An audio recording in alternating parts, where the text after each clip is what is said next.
Hello and welcome to the BMB Game of the Week. I'm Finnegan Corcoran-Doolin. And I'm Jake Manna. We've got a good one today between the number 2 Mepham Pirates and the number 7 MacArthur Generals. A heated rivalry with tons of history. That's right, Jake. These two teams met at Hofstra last year in the Conference 2 semifinal, and it was one for the Pirates to forget. 100 yards of penalties and costly penalties cost Mepham a spot in the county final. They took their frustrations out on the Generals early this year, getting a sweet revenge win in the form of a 42-0 victory. So how did these teams even get here? Well, MacArthur are 3-5 this year, and obviously Coach Ferenbach really with this team has, been quite good to get them here. They're going against a very hard Mepham side today, and that's what we see there. They won only last week against JFK 26-2, and then obviously a loss before that to Garden City. Well, yeah, one thing you got to notice is all of these wins, they are huge wins. It is not by a close margin. I mean, 31-7, 41-14, and 26-2. These are big margins. If they're really on their game, this could be a scary sight here for Mepham. You're totally right there. And remember that the Mepham Pirates are 7-1 going into this game. They're a high seed too. They're the number 2 seed, but the number 1 seed is Garden City. That was a team that they lost to early this season.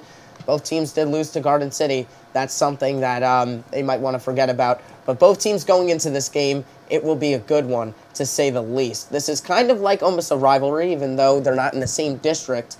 And you look at the Mepham Pirates, winning against Elmont, winning against Calhoun. Obviously, that MacArthur score is there. A few other scores, and obviously, just last weekend on Saturday, they won against Sewantica, 27-12. Yeah, well, definitely.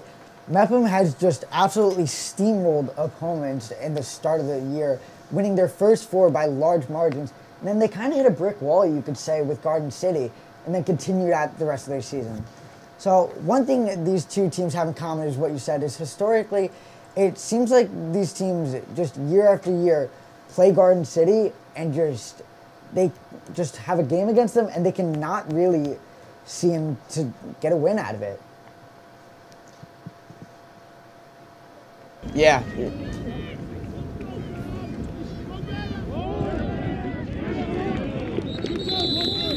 City was in 1994. Before that, 1937. Facing them has never been easy. That's a Trojan touchdown. Stevie Vanel takes it into the end zone. As the 2022 season heating up, the Pirates won game after game, heading into the October 8th showdown against Garden City undefeated. Confidence and expectations were high, even as the players kept their emotions in check. I think we definitely have the talent this year to beat the Garden City, but it just comes down to how hard we play and practice throughout this week. I think we definitely can beat them this year. We have the team, we have the assets to the team, and, it's definitely a good chance this year. Then, the game finally happened. The Pirates put up a good fight and battled back in the third quarter. But in the end, they did not take the win over Garden City, with a final score of 35-18. Clearly, there's still more to learn. We could beat them. We just have to play our best game every quarter, every minute. We just have to stay focused and stay disciplined. To just focus on the little things and to not make mistakes, basically. One thing that we learned is that we can't make too many mistakes because other teams will capitalize on the mistakes and we would end up losing. So we just got to focus on the detail.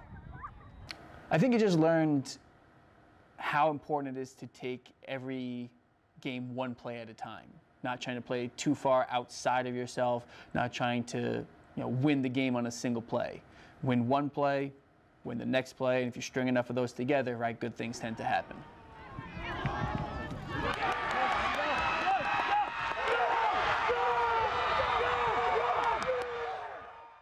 The Pirates bounced back with a huge win over Long Beach at homecoming, and they appear poised to make a deep run into the playoffs, where they may take on Garden City again. I believe we have a good shot, especially after last week's game. We could definitely take them down. This definitely could be the year because of how much talent and how much chemistry we have on this team, but we just got to take it week by week, as I said. For BMB, I'm Charles Decker.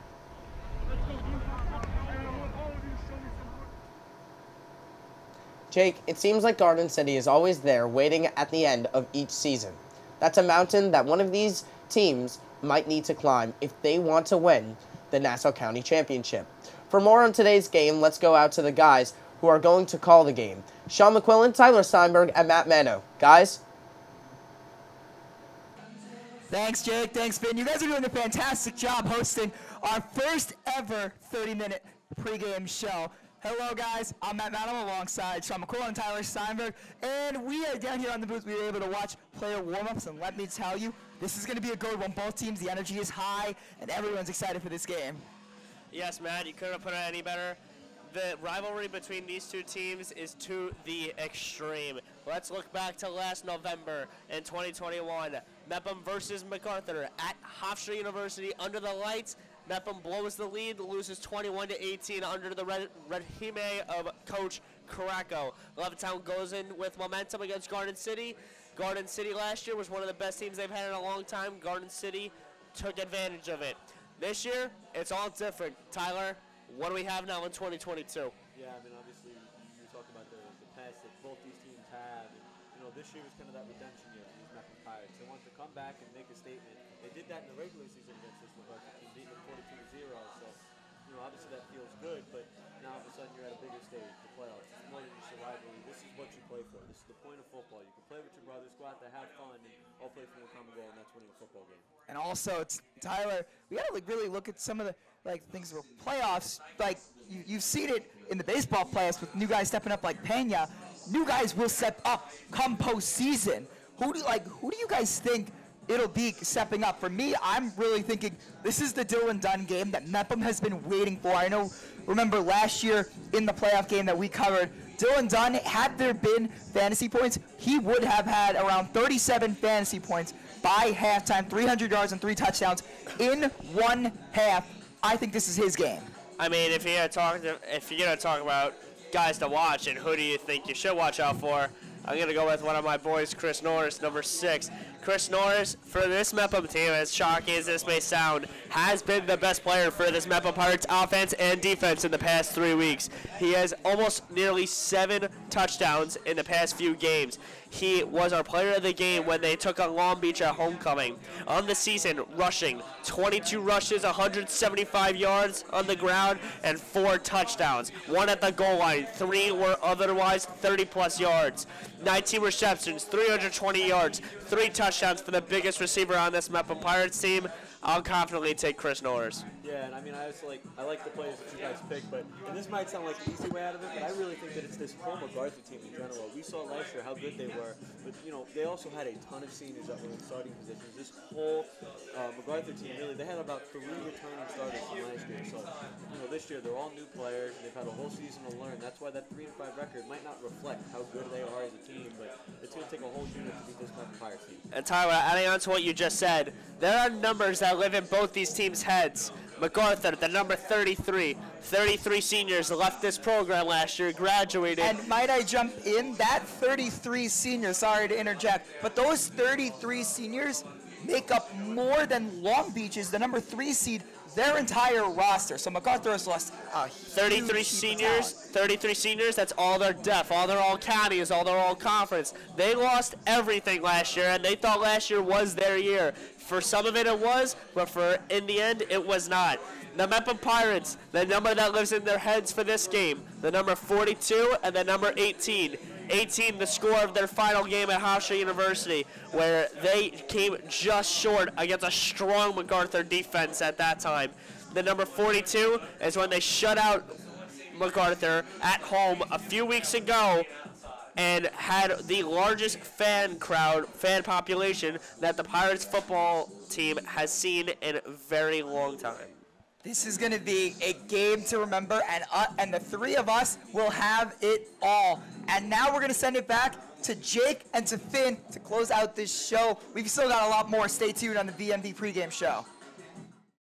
For the Pirates, they sure do light up the box score, but they're not as vocal as some of their teammates. Produced by Ashley Felsberg, here's Mic'd Up. I'm mic'd. I don't know why, but I'm mic'd. This way. Hey. Cross! No!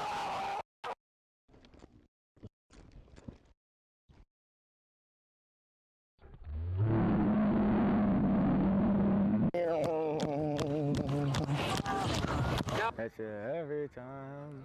Who wants a muffin? Name's Kevin. It's muffin time. Bring it in! Muffins? Blueberry muffins, are you kidding?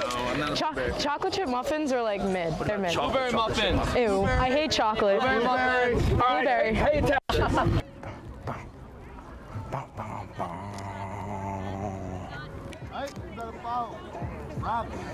oh God, did I just get caught picking my nose? Don't call it power. Devin, I got caught picking my nose. Oh, hands like, hey, Stop. you're a yard back. Stay there. Leave me alone. You're a yard back. You're annoying me. Because I'm standing here. Yes. Block. Get back.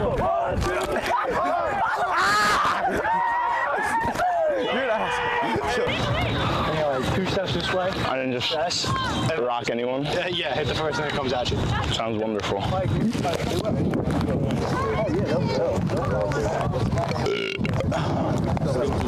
Oh my God. I can't feel my thumb.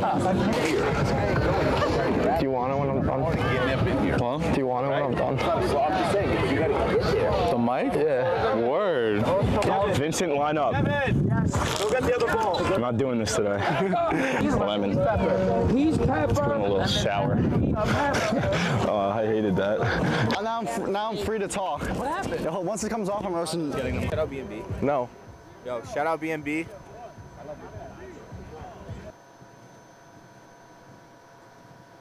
It's obvious that Dom Novello has prospered in his new role as a quarterback. Well, speaking of new roles, plenty of people have taken on new roles athletically. An example on the football field is student coach Sarah Koenig. And we're going to get to that in a little bit, but first, let's take a look at some of the county leaders, especially for passing yards. Dom Novello has, as we said, has really come into this new role as a quarterback from switching from running back last year. And he's been incredible. He's, I think, 4th in the county in passing yards, and with 1,172, and that's just unheard of. Yeah. Well, definitely for Dom Novello, and not only that, but he has one of the best completion ratings in the league, too, if you look at it. He only has, I think, about 3 interceptions on the league this year, which is really not that bad. And, again, I believe that he has, I think, 82 completions, which is just amazing as a quarterback. But he also does rush a lot of yards, too. He has a few hundred rushing yards, and a few hundred for a quarterback is almost insane to think of. Let's look at the receiving end here of, where to look at. And Stephen Mulqueen is on that list. It kind of makes sense with Stephen Mulqueen. In the last few games, he's been huge for the Mepham Pirates. Not only that, but Chris Norris, he's been used as a running back, a wide receiver, and honestly, he's been unbelievable. Last game, he got 4 touchdowns, Jake. Well, I mean, that's crazy. 4 touchdowns. For those of you counting, that's 28 fantasy points, not even including the receptions and receiving yards. I mean, that's just great to see, and just especially in a chance that they're in the playoffs right now, seeing those guys who you really don't see much step up, I mean, that's huge. Just having these lower-ranked guys step up, maybe they're not the captains, maybe they're not the #1 targets, but when they make plays, that's going to make the quarterback and the team better as a unit. Definitely. Not another person on that list at 15th was Mike Cuccinella. He has missed a partial, part of the season due of injury, but still has 300 yards. And to think of that, and he's been injured, is also insane. He is the WR1 of Mepham, when he is healthy. It's unfortunate that we, haven't seen him fully healthy all year, but still has put up 300 yards, Jake. Well, I like that you mentioned his injury because he's been out for a couple of games. That's no secret. But the fact that he's on that list and he's 24 yards away from being on that top 10 list, for those of you who did the math, I mean, that's crazy.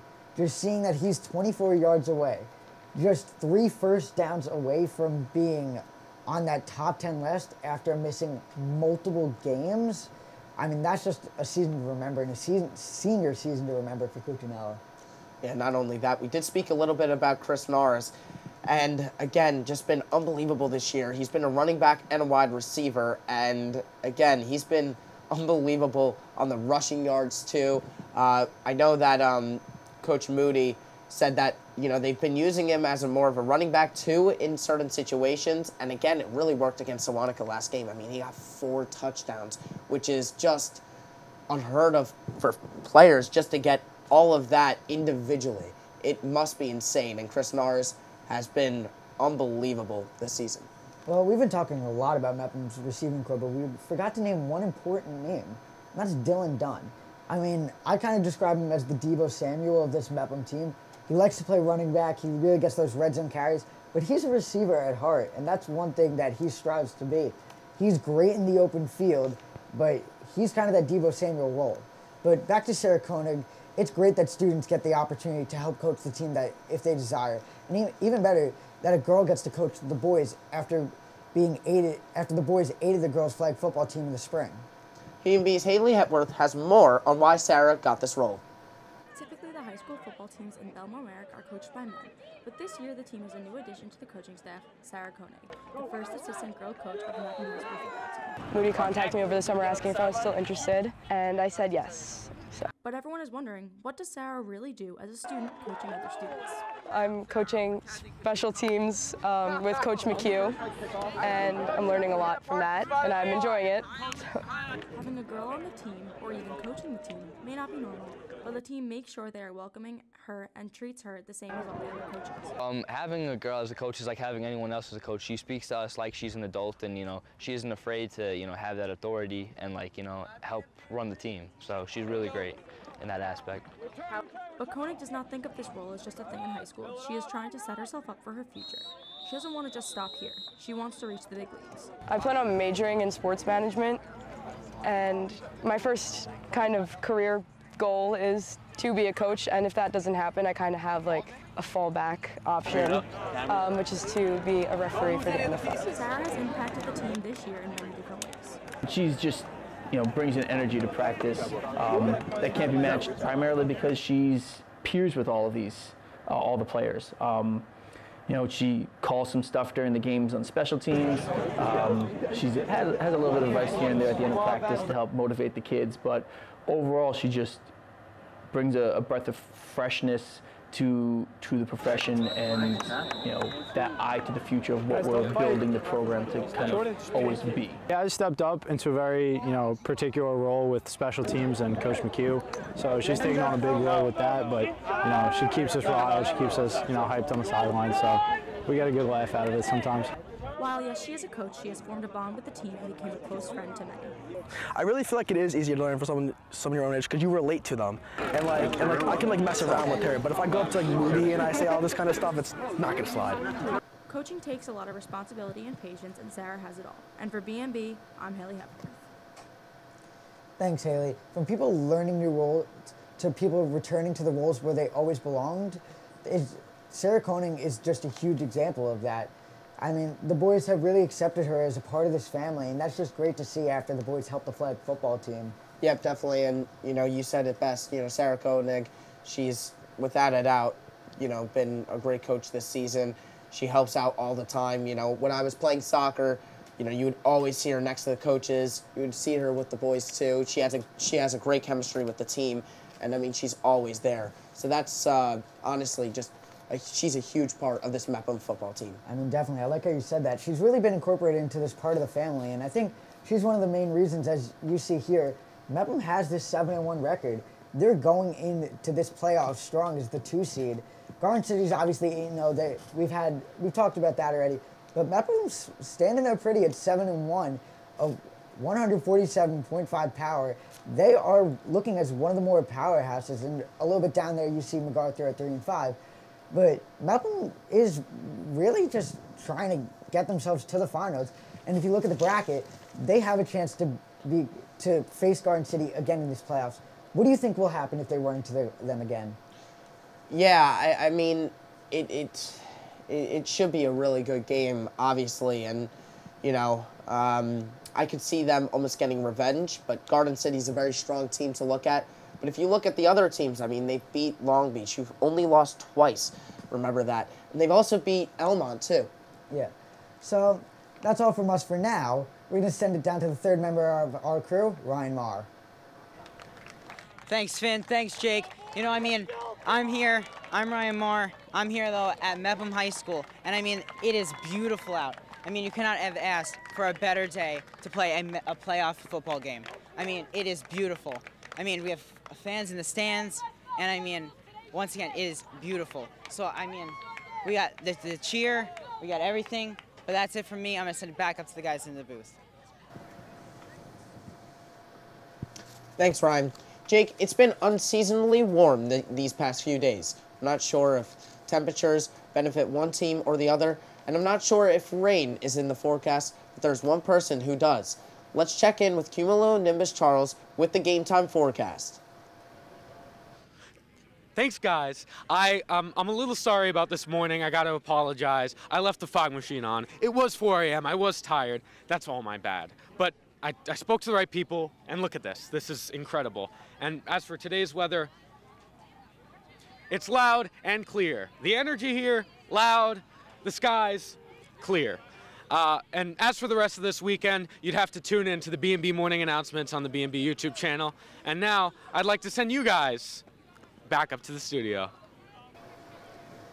Anyway, we're about 9 minutes to game time. So let's take a look at each team's 3 keys to the game. Yeah, well, for Mepham, it is to stop the run. Rocco Hogan is one of the big starters for Mepham, for MacArthur this season. He's the starting running back over there. He has over 500 yards, and it's kind of just insane to look at Rocco. Not only that, but it is to be a safer secondary. Again, MacArthur have a great offense, so if they can have their secondary to be safe, that would be great. And also to get Chris Norris involved. I mean, the guy had 4 touchdowns last game. Why not try and give him the ball a little bit more to see if he gets more touchdowns? Well, definitely. I like that second one, the safer secondary. Man coverage has been working for them a lot. And Palomino, for the MacArthur quarterback, he loves to air out the ball. He loves to throw it deep, and they got some quick receivers. So if they can really guard that deep ball, guard that pass, they'll have a good chance here. Now for MacArthur, their first thing, they got to establish the short pass game. As I said, they love to pass the ball. Their passing game is one of their strongest parts. So if they can do that, they'll be in good shape. Second thing, they got to blitz the A-gap. This running from Mepham is very powerful. If they can stop that early, they'll be in good shape. And lastly, get separation versus the zone. Man coverage has been just very prominent in this Mepham's defense, and zone has not been working as much as they would love to. So I feel like attacking that zone would really be huge for MacArthur. Definitely for MacArthur. And again, you're going against Dom Novello, one of the best quarterbacks in the league, if not in the league. Novello's a huge part of this team, and again, MacArthur are going to have to really put up a strong defense today to try and stop him. All right, well, it's almost game time, so we'll end with who wins today. My prediction is, my prediction is in 28-17 in favor of Mepham. Jake? Well, I got to agree with you there. I got Mepham with a 35-14 victory. Going bold. Now, before we end it here, we're going to send it down to the sportscasters. Sean, what's your pick? Well, boys, this game, Pirate Nation's alive, giving the boys 34-16. Yeah, I thought that was funny. You had the nice line throw there. I'm going to agree with you. I think it's going to be not as bad as last time as we saw the 42-0. I'm going to take this game 35-13, the Mepham Pirates. They're coming to play. It's going to be a really good one. I'll ask everyone to excited. please rise hopefully and this remove Pirates their team hats can come out for the on top national and anthem. those games. We have the national anthem. The national anthem will be Sir. performed Yes. on the trumpet by Brian Hello, I'm Ryan Marr here with Charles Decker, and we are going to make our prediction for the score. What is your prediction? I don't know anything about anything, so I'm going to predict that Mepham's going to kill it, and we're going to win 90-0. I'm going to predict almost the same thing, but I'm going to predict 51-14. Back to you guys. Jake, why wasn't your brother in on this? It's like his thing. Why do you think? The Mano curse, of course. Well, no one really knows why he likes it, but he likes to curse the games, and they're never really right. But as we talk about Mano, he's waiting on our toss. Thank you so much for joining the BMB pregame show. For Finn, Haley, Ryan, Charles, and of course me, we'll see you at the halftime. Matt and Sean, it's your call.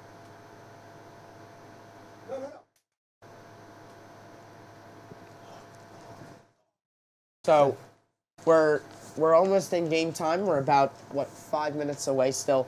And again, to look at this, these two teams to go against each other. You said it's a big victory for Mepham, in your opinion, 35-14, right? So you see Mepham getting a lot of touchdowns today. How are they going to get the touchdowns? Is it them providing the goal of the run game or the passing game? Well, I think one of the big factors is going to be the big play. If they control that big play, they control those 20, 30, maybe even like 40 or 50-yard plays. If they can just really do that, Ryan Thier is going to be a huge part of that. Novello, as he always is, going to be a big part of that. But this receiving corps is just so talented. It is. They have deep ball guys, they have short ball guys, they have red zone guys. They have it all. They do. And, you know, a name I know that we didn't mention today, but it's Ryan Thier. And Thier has been unbelievable this season, too. Hasn't saw the offense in the last few games. I think Coach Moody has wanted him in the defensive role. I mean, he's a big, strong player, so it kind of makes sense. And again, you know, they want to use him as a defensive player. It makes sense. But again, when he is playing running back, he has got a few touchdowns. He's got a ton of yards, too. How big do you think Ryan Thier is for the Mepham offense or defense? I mean, I think he is obviously an offensive player, but he is so huge on the defense. He is a big and very strong player at that defensive end and linebacker position. He could stop the run great. He could stop the pass great. But I think why I think he's more of a defensive player in this manner is because they have a dual running back set with Mickey Sedina. Sedina's more of that like first down guy. He's more of that agile guy. But we're going to send it down here for game time. Matt and Sean, now it is officially your call. Hello, everybody, and welcome to the BMB Game of the Week. I'm Matt Madam alongside Sean McQuillan, and we will be joined by Tyler Steinberg later, but for now, it's just us two. That was one incredible pregame show, don't you think, Sean? That really was. You know, first times for everything, and that ended up being one of the best things our program has really ever produced, and that was really cool. Thank you. Of course, Thank you. So, we've got a great one today. We've been talking about this all week here at Mepham, and all day between the two of us, as we pretty much shared every period. It's the Mepham Pirates and the MacArthur Generals. And MacArthur will kick off to Mepham to start this game. Playoffs will start with Dylan Dunn taking the kick, and we've been talking about him all day. I really think it's going to be his time to shine. You know what? You might be right, and I mean, you have the whole Mepham roster right now that's ready to shine for this game. All season, they've worked very hard leading up to all this, and now they have a great offense, great defense, but don't look down on this Generals team. This Generals team won for a reason last year against this Pirates roster, and they haven't lost mentality. They may have lost players, but that mentality and awareness will never leave whatsoever. Absolutely, Sean. This MacArthur team lost, we said it on the pregame show, but I'm going to say it again. 33 seniors graduated last year from the MacArthur Generals. I will reiterate that. 33. The number 3 seed Long Beach Marines have a total of 31 players on their roster, period. That is an extreme amount of talent that these Generals have lost, and they have done a pretty good job recuperating that lost talent as far as throughout the season's gone by. Now, it was a rough start. They had a great game against Calhoun in the opening game, and then they ran into a brick wall known as the Mepham Pirates, who shut them out 42-0. And right here, just about a month and a half ago. And I think one key thing is only 2 returning starters for this Generals roster. That means 2 returning players, 2 returning families. That's it for this varsity roster. But let's not look down at all on this Generals team, led by Joey Forcelli and senior quarterback Juanito Palomino. Those two going to be huge X factors for this game. Looks like the kickoff is going to be Lexi Thompson. Believe it or not, the goalie for the soccer team. That's correct, Sean. Excuse me, Jack Maurer will be taking the kick for this. Maurer's going to kick off. Dunn, Cuccinella, and it looks like Sedita is going to return, and we are away. The Nassau County playoffs are underway, and we've got some confetti going on the MacArthur sideline, and a big hit as the confetti blows onto the field. And you want an introduction for this man? I don't think there really is much other. Dominic Novello, one of the 3 finalists for the Thorpe Award in Nassau County. That means he is one of the 3 best players in Nassau County. Not just quarterback, not just linebacker, not one of the best of those. 3 best players in Nassau County. This man needs no introduction whatsoever. Just his presence on the field is, let alone, terrific himself. So a 3-back set for the Pirates. Norris and Thier motion. Here goes Novello. Novello looks like he'll be stopped for a short gain. Looks like only 3 yards, if that.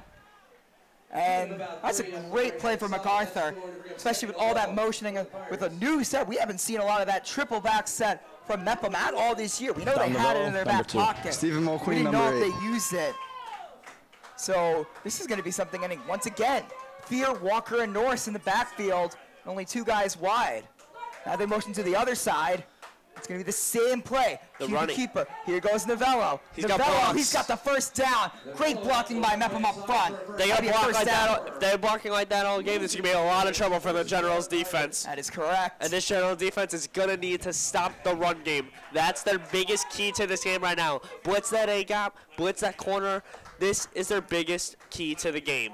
The run game needs to be stopped. That's exactly right.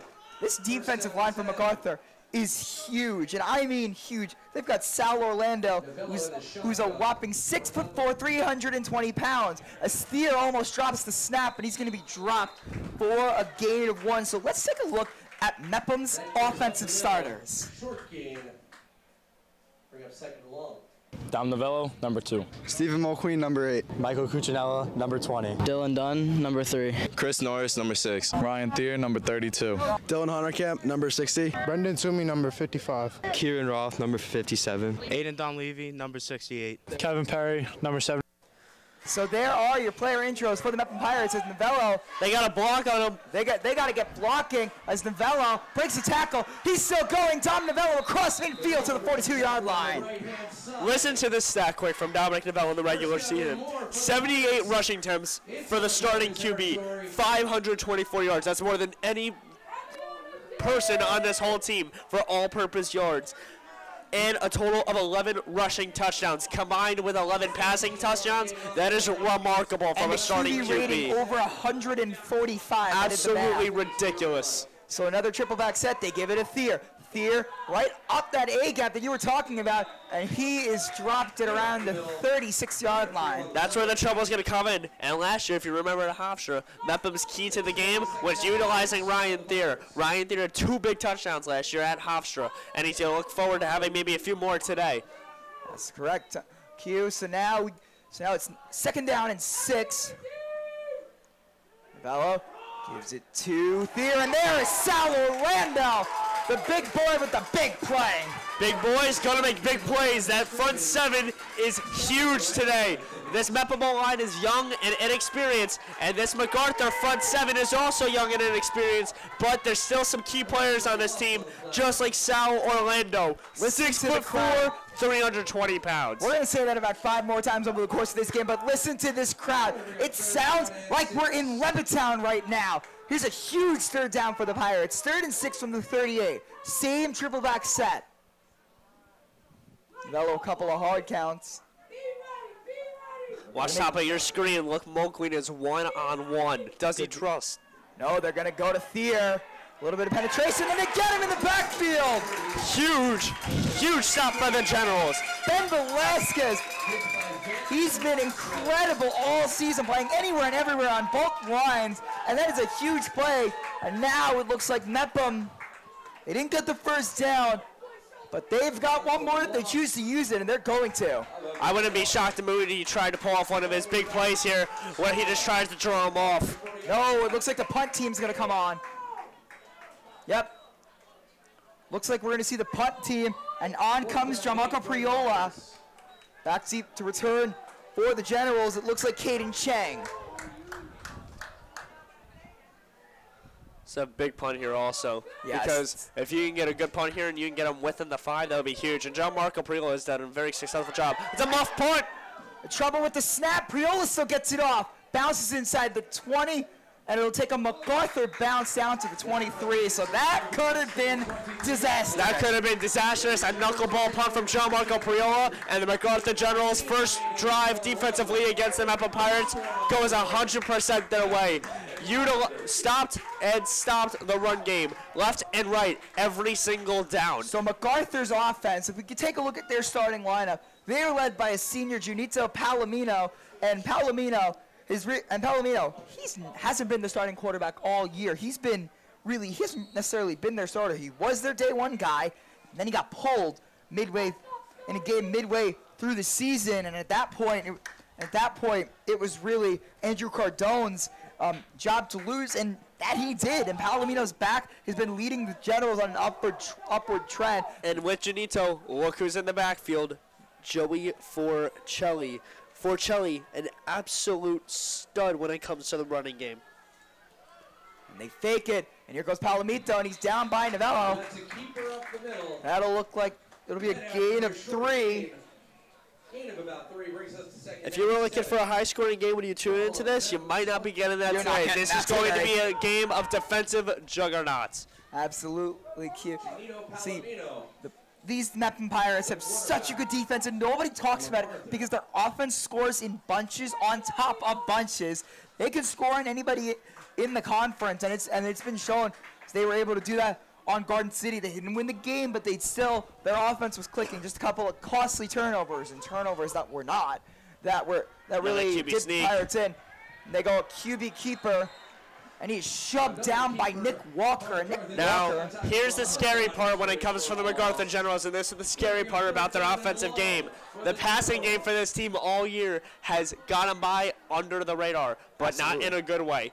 They do not attempt a lot of passes, this team, and if they do, this secondary with the cornerbacks now having Michael Cuccinella back and healthy is very dangerous. So these Generals offense, it's been really Forcelli as the running back, but Rocco Hogan is normally their top guy. It's been switching on and off. Yeah, switching on and off. They run a running back by committee. They also have 2 others, and now it's a pass, and it's getting broken up. Knocked away by Stephen Mulqueen. Hey, Stephen Mulqueen and Michael Cuccinella on both sides. You have quarterback 1, quarterback 2. You have that duo back. It's really one of the best duos in Nassau County. And they have to help them safeties, though, because the safeties for this Mepham Pirates team have definitely had their struggles as of late.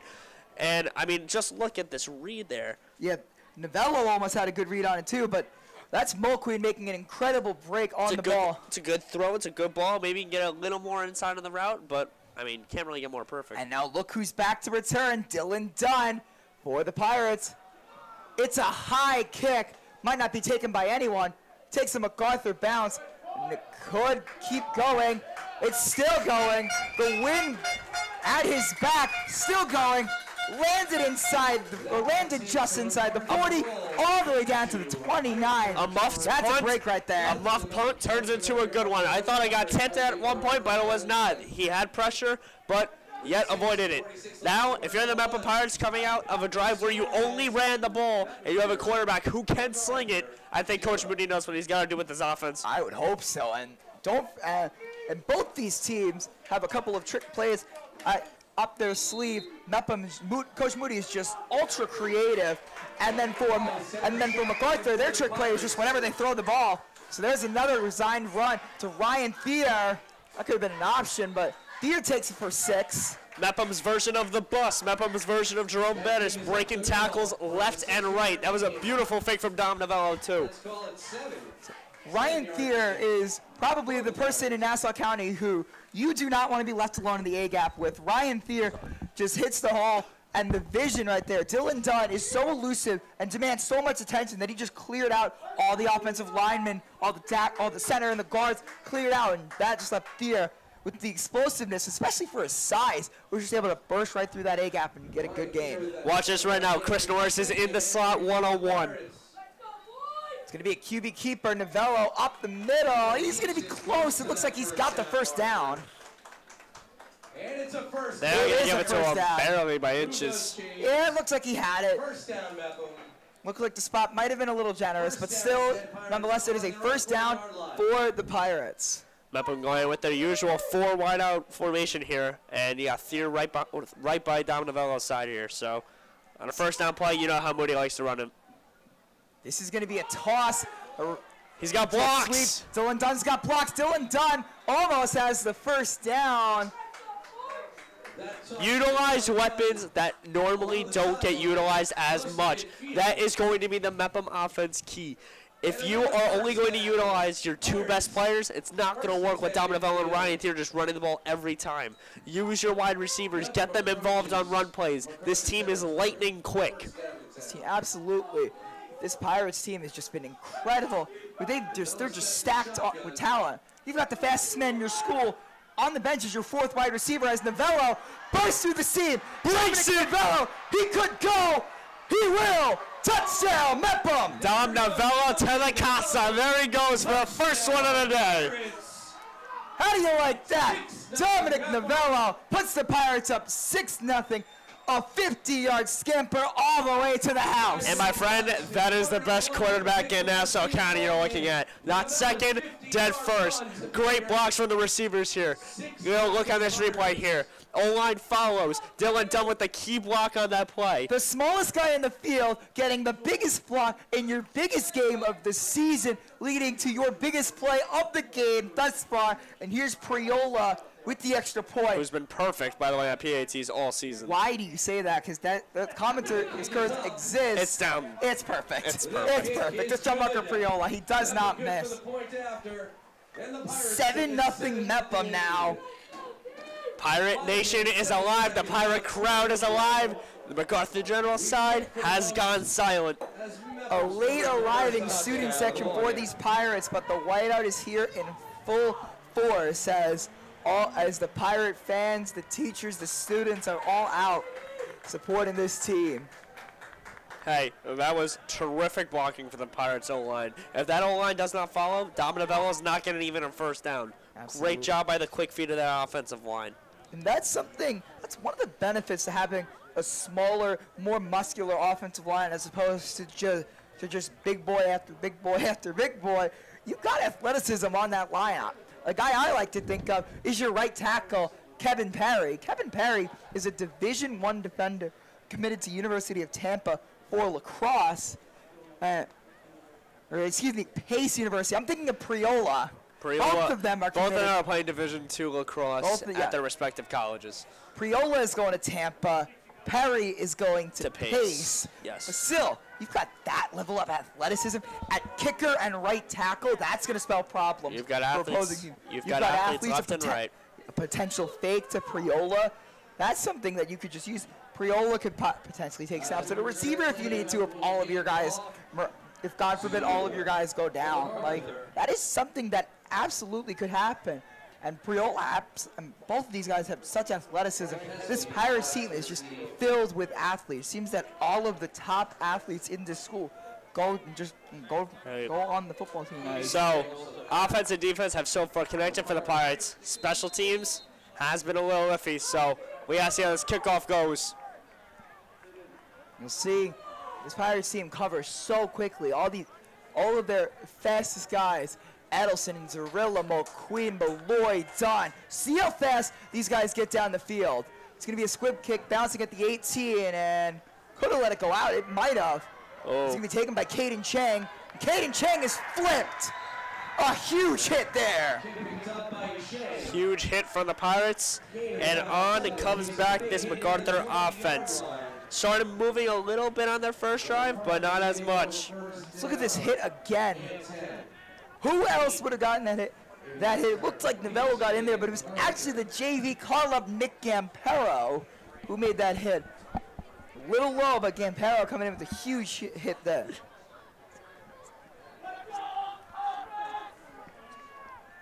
So now first down in Palomino. Yeah, hurry up on this field, though. Taking a little too much here. We got 5 minutes left in this opening quarter. And this MacArthur offense has had yet to get any sort of meaningful offense, yet to get a drive past their 35-yard line. Yep, and let's see what this front seven does here. Keep. Palomino on a keeper. Big block. A collapse in blocking, and Palomino is down for a loss. huge block on the left side of the O-line, but then the right side just collapsed. Homecoming court nominee Hunter Keegan in on that play. That was a huge play there defensively. Orlando falls, and then the rest of the offensive line just collapses for the Generals as Keegan and Novello are in, and that's the two senior leaders in that second level of the defense. Yeah, Orlando just pancaked the right end there. Offense taking a little bit to talk about here, though.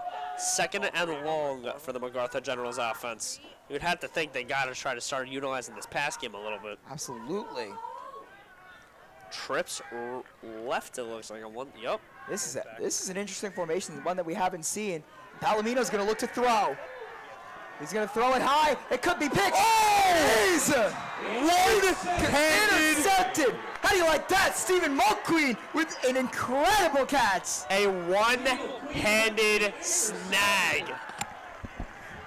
Hello. You want a highlight reel? There it is. Highlight. Unbelievable. One-handed, clean that snag. I believe he's a Giants fan. He's taking lessons from Odell Beckham. Oh my God! Looked pretty. What a play! Looked prettier than Odell's. My God! He misplayed that ball. That might be. That's play of the year. Play of the year. Play of the entire history of the BMB. Okay. Am I being a little bit? Exaggerating? Maybe, but Stephen Mulqueen, unbelievable. The tough junior himself. He leads his team in receiving yards and currently the wide receiver 1 running routes. So now here's Novello, see if they can get momentum. This could have been the time to take the shot, but here goes Novello. Novello running wild. Is the ball out? It is! And the Generals recover! Back-to-back turnovers! Well, that's the way to suck the energy out of a crowd. After all the momentum goes to the Pirates, and the Generals just stomp on the parade and take it away. Generals offense going to come back on the field.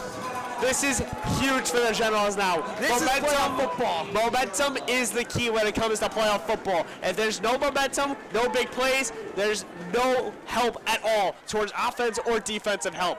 And this Generals team just came up huge with a big stop. Absolutely. Looks like that might have been one. That looked like it might have been. Couldn't see who got in on that, but it looks like the last one out of the pilot was your senior captain, Rocco Hogan. Huge play, a play of the season for the Generals to this point. And it's early in this game, but it looks like we're going to have some fireworks on the defense side. But this is what now MacArthur has to do. Take the momentum. The little 2-yard runs are not going to work. Go big or go home. This is Hogan, and Hogan almost could have broke that one, but he tripped over Novello, and that's when you got to have. The 1-yard runs are not going to work. Maybe not even a yard. They're not going to end up working as well. You are going to have to move the ball against this Pirates defense if you want points. Even if you want 3 points, you got to use that short passing game. You just have to if you're MacArthur. Scott Molina was in there on that play. He fell. He had a pancake block, but just Hogan, the smaller back, couldn't get over Molina and Novello. End up getting tripped up. If he gets over both of them, he could have been gone. Trips left. Now you got one on top of your screen. It's going to be a read option. Palomino's going to keep it.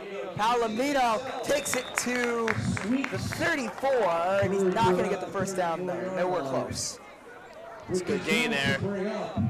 But something I said in the middle of the fumble by Novello is after an interception like that, the way you get the crowd involved in this game, the way you get your team's morale at an all-time high is take a shot. That's what I think Palomino needs to do. And hey, this is the quarterback who hasn't gotten much starting experience until this year.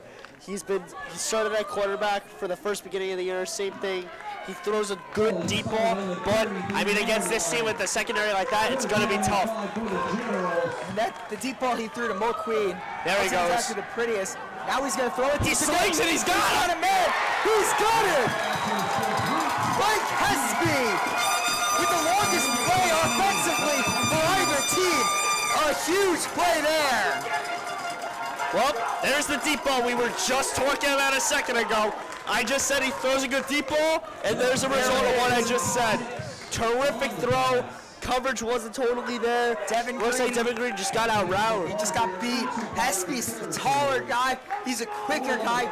Green isn't exactly the best in coverage, but Palomino. This is what a key to the game is now. Palomino, looking back at him, day one starter, replaced mid-season, reclaims the starting job, and is now the starting quarterback for the MacArthur Generals in the playoffs. Yeah, and Devin Green, he's more of a roamer as a safety. He doesn't exactly play the best in coverage, but when he's called on, he does well. He just got beat there, and that one's going to be a gain of 5 on first down. And we said into the keys for the game. Safe for secondary for the Pirates. All season long, the secondary has been attacked again, and again. Down the field, on the sidelines. Against Garden City, the secondary fell apart. Long Beach, their weaknesses were shown. They cannot show their weaknesses today in the secondary at all. Absolutely, and another thing, well, first of all, this formation, we got an I formation, a new formation that we haven't seen from the Generals today. Second of all, these juniors on the secondary, Edelson, Green, and Mulqueen, and Malloy, all have been getting attacked. No one dares throw at Michael Cuccinella, as this one by Hogan is still going. Close to a first down, but won't be there. It looks like it's going to be 3rd and 1.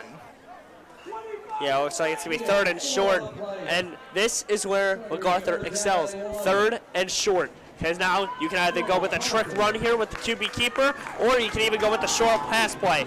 Blockers are all there. They thought he went down. He didn't even. Wide receivers are blocking, O-line is blocking.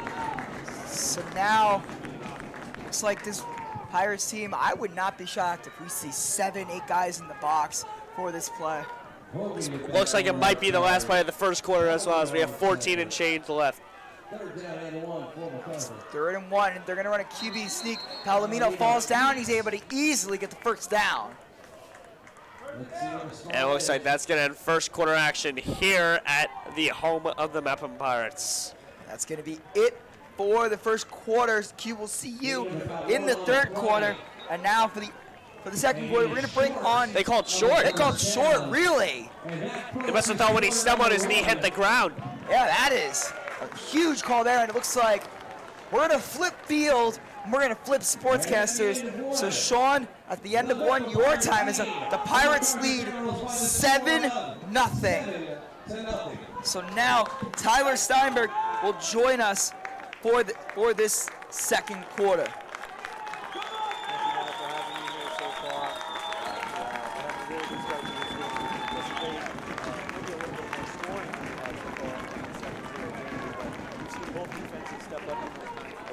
Absolutely, Tyler.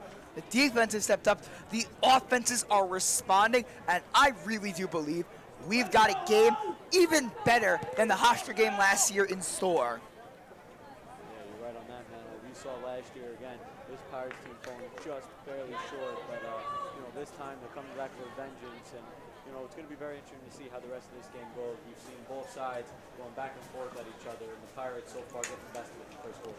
And the Pirates, both teams have been playing exceptionally well, but the Mepham Pirates are the only team with one to show for it. The huge 50-yard Dom Novello touchdown run, putting the Pirates up 7-0. Yeah, that was a big score for these Pirates. They need to figure out a way to put on the field and make something out of a good drive, and they were able to do it on that time. That's exactly right, Tyler. And this is something that these Pirates are just going to need to figure out on defense. Stop the run, and they haven't really been able to do that as of late. Yeah, you're right on that, Mano. And we've seen numerous times where both these teams have had good drives, but it's going to be interesting to see what they do. So we get into second quarter action. It's going to be 4th and inches from the Mepham 21, and they're going to go for it. And the Generals will pick it up with no problem. Pushing the line forward, every single player on the field there just wants to push as hard as they can to get past that first down marker, and they're able to do it there. So now the Generals are moving. First trip inside the red zone. It's going to be 1st and 10 for the Generals at the 15-yard line. Mano, here we have an interesting situation. 1st down and 10. You're starting to drive down from field from MacArthur. What changes for the Pirates defensively do you think they got to make? What's the go-to play call? So now Looks like it's so now 1st and 10. Palomino gives it to Hogan. Hogan makes a move, and Hogan. Looks like it's going to be 2 yards on that 1st down run. A little counter action to the left side. Yeah, I like what MacArthur was able to do with this offense. They do a good job mixing things up. They like using those short passes to their advantage and using this run game to open up the pass game. And like we saw at the end of the 1st quarter, they had that big 40-yard passing play. And, you know, they like using some of these small plays to open up everything else. It's going to be 2nd down and 8. For the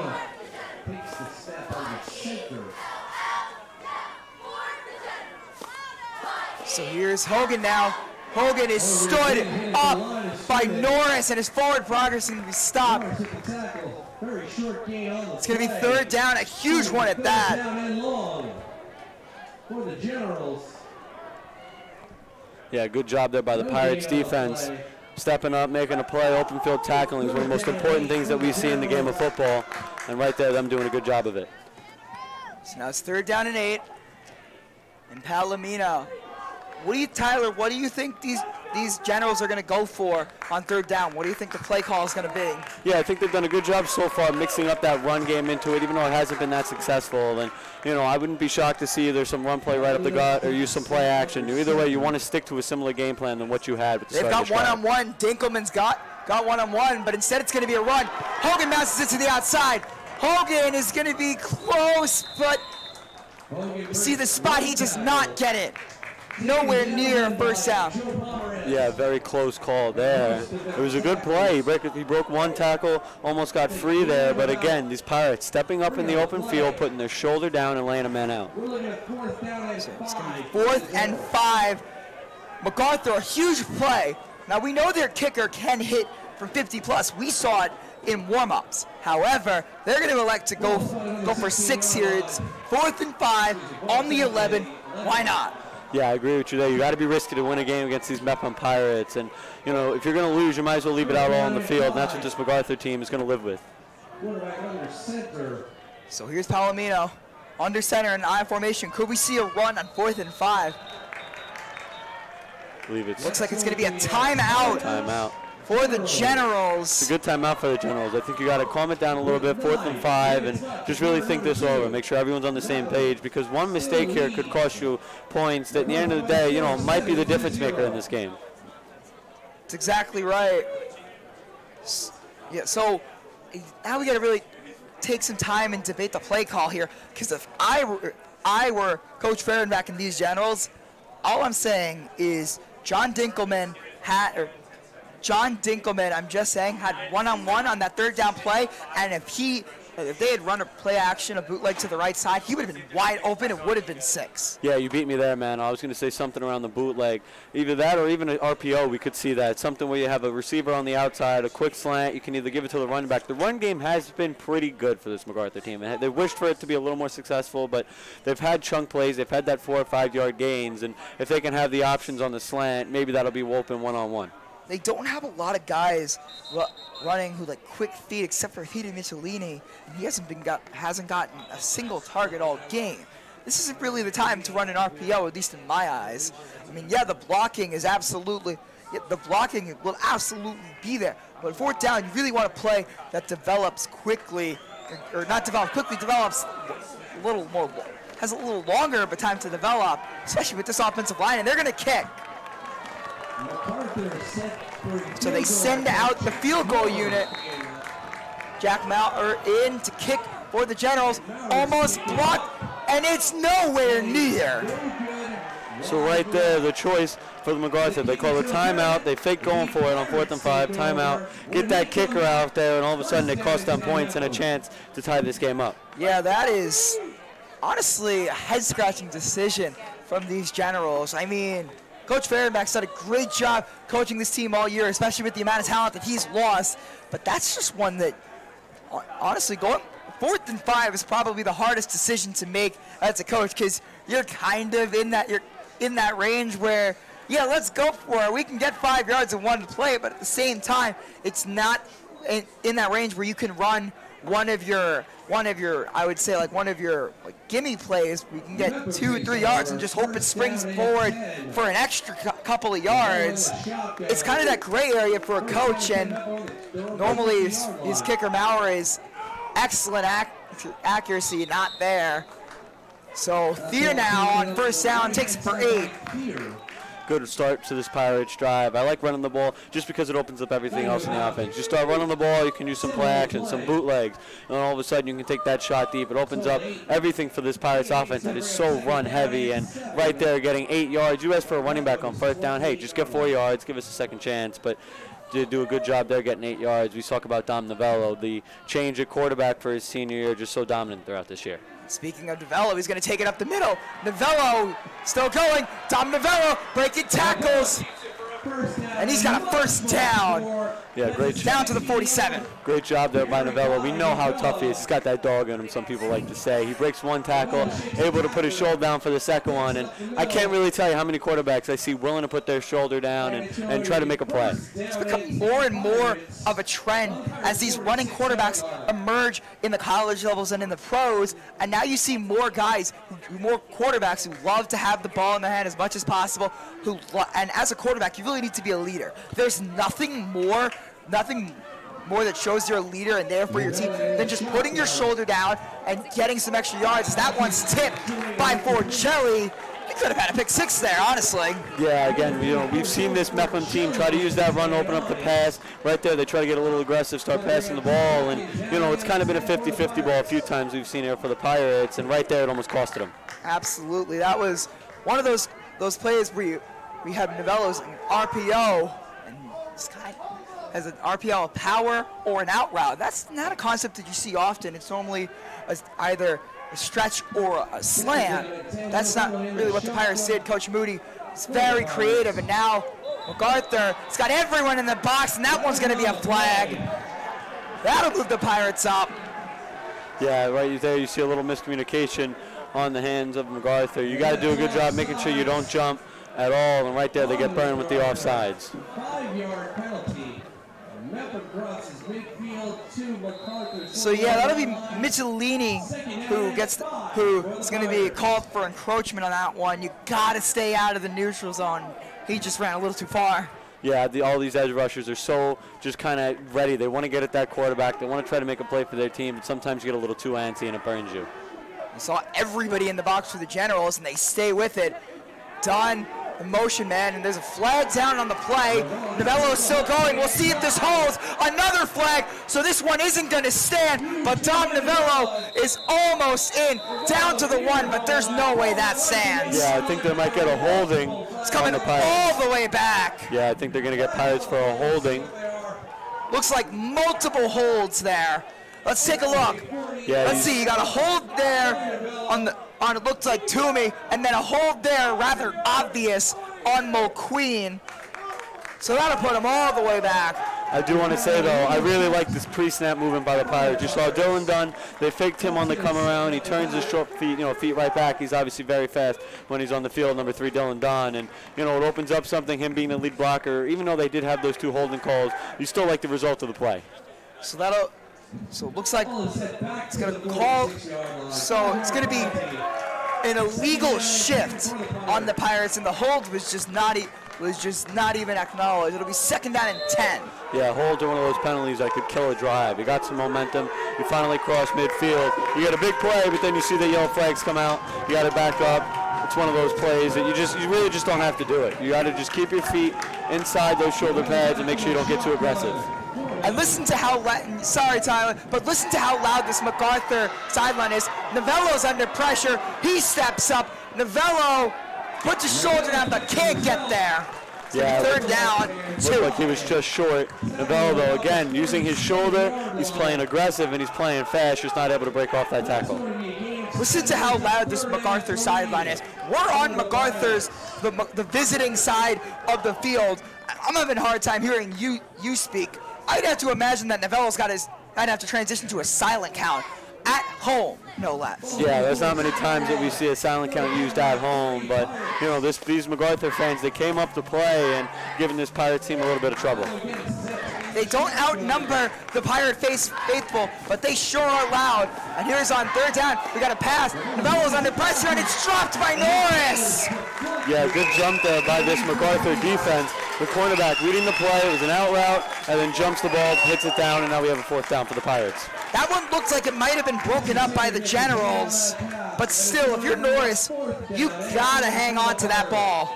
Looks like Jesse Kaufman might have gotten in on that one. Yeah, I think he got a fingertip maybe on it, changed the trajectory of the ball, and making that catch just a little bit harder. They're gonna send out the punt team, which is an interesting decision, because I feel like this is a much easier go-for-it call than the last one. Well, yeah. Meffam's gonna take a timeout to talk it over.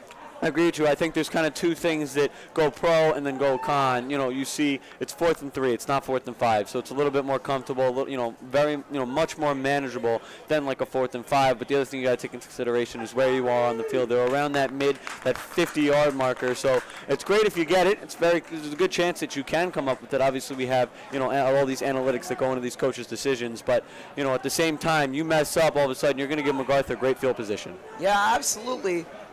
This is going to be on MacArthur's 47-yard line. This game is absolutely a game of field positioning. Mepham and MacArthur cannot give an inch because either team, with the amount of chunk plays, and the amount of plays that they're getting with their offense, all of this passing that each team has been doing, and all just the big plays that everyone's been able to break off, it's just give an inch, they're going to take a mile. Yeah, I agree with you there. I like how both these offenses kind of came in just, doing really whatever they want to do. They're not playing scared, and that's what I like about the game of football. And, you see these offenses all the time when they're just playing conservative. They're just trying to run the ball, keep it on the ground. They don't want to take any shots downfield. They don't win football games. That's just how it is, and we've seen both these teams try to take their shots downfield. And here's another risk, and Novello is going to take it on 4th down. He's up the middle. He's close. A flag on the play, so hold on. He's got the first, but hold on, maybe quite literally. Yeah, we're going to wait here for the ref. I believe it's going to be on the Pirates, though. We'll see. It is a hold on the Pirates, so now they're going to have to punt. Yeah, again, one of those things you can't do. You see the holding there. There's a lot of matchup. A few guys trying to step up on the play, but again, it kills a drive. Instead of having that offense go out there, converting the first down, now you're going to punt the ball away and give this Generals team another crack at it. So it was Aiden Dunleavy there on the hold. A little bit of a jersey tug. They're really calling flags a lot more today. We've seen more penalties today than in either of the BMB games of the week, Calhoun and Long Beach combined. And it's only the second quarter. Looks like they're calling a lot tighter in the playoffs. Yeah, I mean, I think it also shows how important and how tense this game is. I'm sure the nerves before, in the pregame for all these players were up, they were high, and, it's just, this is the biggest stage that you play on. The playoffs, it's where everything, really counts. So we've seen some, mental errors. So 4th and 14. Priola, that's a great kick. We'll see the bounce, and it takes a great bounce. Priola pins him inside the 5. Looks like it'll get all the way down to the 3 to the 2. Yeah, great job there by Priola. We talk about it. Everyone's like, oh, that's such a great offense, so-and-so has, or great defense. Special teams is where it's at. Special teams is that one, side of the ball where they need to be perfect. Obviously, you got the kickers that put the points on the board, but let's show some love to the punters. We see they're pinning it back down at the 2-yard line, and, it's going to make it a hard time for this Generals team to drive all the way down the field 98 yards. And a little bit of a shout-out to the coverage team as well. See, that one was just excellent job by the Mepham coverage team getting all the way down there. And Edelson was there to down it. Or excuse me, Cuccinello was there to down it. First time we've called his name today. Yeah, one of those players for the Pirates we'd like to see get more involved. We have many, many memorable plays that Cuccinello has had in this program that we've talked about numerous times. So now, this is the play where everybody gets in the box and everybody goes for the ball. This is the chance for 2 points. Yeah, this is where you really want to send the pressure and try to get a safety. I believe that's going to be a false start on MacArthur. It's going to be a false start. MacArthur getting a little too antsy. So if the 2-yard line wasn't enough room, they're going to back you up to the 1-yard line, something that you just can't do. If that doesn't work out for you, then how about the half-yard line? So let's see if MacArthur can now. So now MacArthur is going to need to just get something. The ball is almost on the goal line. if you can take a look at that shot, Chris Norris just moves his right leg. The ball is quite literally on top of the goal line. And that wouldn't be shocked if you just see Palomino just take QB sneak and just get out of the end zone. And that's exactly what they do. Yeah, I believe they gave themselves a little bit of cushion from the end zone. And then with the way Coach Fehrenbach's been calling this game, I wouldn't be shocked if they don't try like a quick hitter, like a kind of just take a shot here on second down and then be conservative on third down. Yeah, they've been so unpredictable play calling all game. Why not? Yeah, I agree with you there. You know, this MacArthur team offensively have done a good job of surprising this Pirates defense. As soon as, you know, you think they're going to be conservative, all of a sudden they take a shot downfield. So it's going to be very interesting to see what this Generals team has something drawn up. So it's been an incredible game so far, full of offensive big plays and miscues alike. The defense has shown up as well. Looks like it's going to be a pass. They're going to throw it on Edelson, and it's caught! Once again, it's Dinkelman. He had the one-on-one, and he got the first down. What did I tell you, Tyler? Yeah, what a catch there. I like it. He brings his eyes, he tracks the ball down. He uses his hands, gets a little physical with the defender, gets enough room, and that's just a classic 50-50 ball. Not much more you can do with a play like that. Receiver does a good job turning his shoulders and makes the big catch. See, that's one of those plays, that's one of those weak spots of the secondary that MacArthur's able to expose. You put your tallest receiver on Mepham's smallest defensive back, and that's just going to spell nightmares for the Pirates. I don't care how good he is in coverage, because Michael Edelson is incredible in coverage. He really just got out-jumped. Yeah, you know, again, that was such a great job by this MacArthur offense. They surprised this Pirates defense, and an old 50-50 ball where the Pirates are not able to come out on top. Absolutely, Tyler. And now, this is going to be a huge, huge drive now. And I don't know why MacArthur has started to throw it a little bit more. Like, it's been kind of, they've been throwing it scarcely, first of all, and second of all, it's been working for them. So it's really kind of playing the hot hand. But once again, looking on the bottom of your screen, Dinkelman and Edelson, this is one-on-one coverage right here. And they're going to run the same play. But they've got a second guy there, though, and it's broken up by Cuccinella. Yeah, good job there. Double covering Dinkelman this time, and they do a good job. We saw the Pirates got burned the first time on that 50-50 ball. The second time they sent two guys out in coverage, disguising that safety. He gets over there, and a play that the Pirates wish they had picked it off, but either way, they'll take that result of an incomplete pass.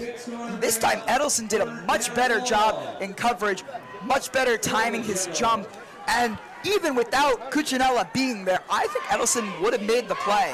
Good you there, Mano. And, you know, we've seen this MacArthur team has done a good job picking off the man coverage that these Pirates have shown early on, but right there doing a good job disguising the defense. So now it's a huge third down and 11. They're going to throw it. Palomino is going to take a shot. This one's hanging up for a while, and it is incomplete. Devin Green. Yeah, great job there. Again, another opportunity where you fool this MacArthur offense. You say, oh, that's one-on-one coverage. Let's throw it up, give them a 50-50 ball. All of a sudden, you got 2 to 3 great jerseys there for these Pirates, and a great break up for Devin Green in this Pirates defense. And the pressure got in there at the last minute, and that ball hung up for a long time. And whenever that ball is up there for 3, 4, 5 seconds in the air, as a quarterback, you're thinking, oh no, I just threw a pick. And Palomino's lucky to get away without a turnover. Yeah, and you know, when the defense sees that and they start counting 3, 4, 5, you see their pupils dilate, their eyes jump up, they get really excited, and a good job dumping on that ball is Devin Green. And this was going to be a fake. They almost got there, but they didn't. Ralph Baccio. Yeah, very aggressive play call by this MacArthur team, but you know, they almost had it, just not able to break off that one tackle, and now these Pirates have the ball at very, very good field position. Well, first of all, we were sleeping there. The defense absolutely was, except for Nick Walker, but outside of that, your coverage team on the outside was just asleep, and he could have got there. Almost if you had a running back there as your primary guy, or you had someone who's faster instead of Baccio, like that could have been a first down and so much more because Mepham just was not ready for it. Yeah, it was a very aggressive play call and almost burned the Pirates. They do a good job stepping up, though. So this one's going to be taken by the Nicky Sedita, as said on our player intros from homecoming.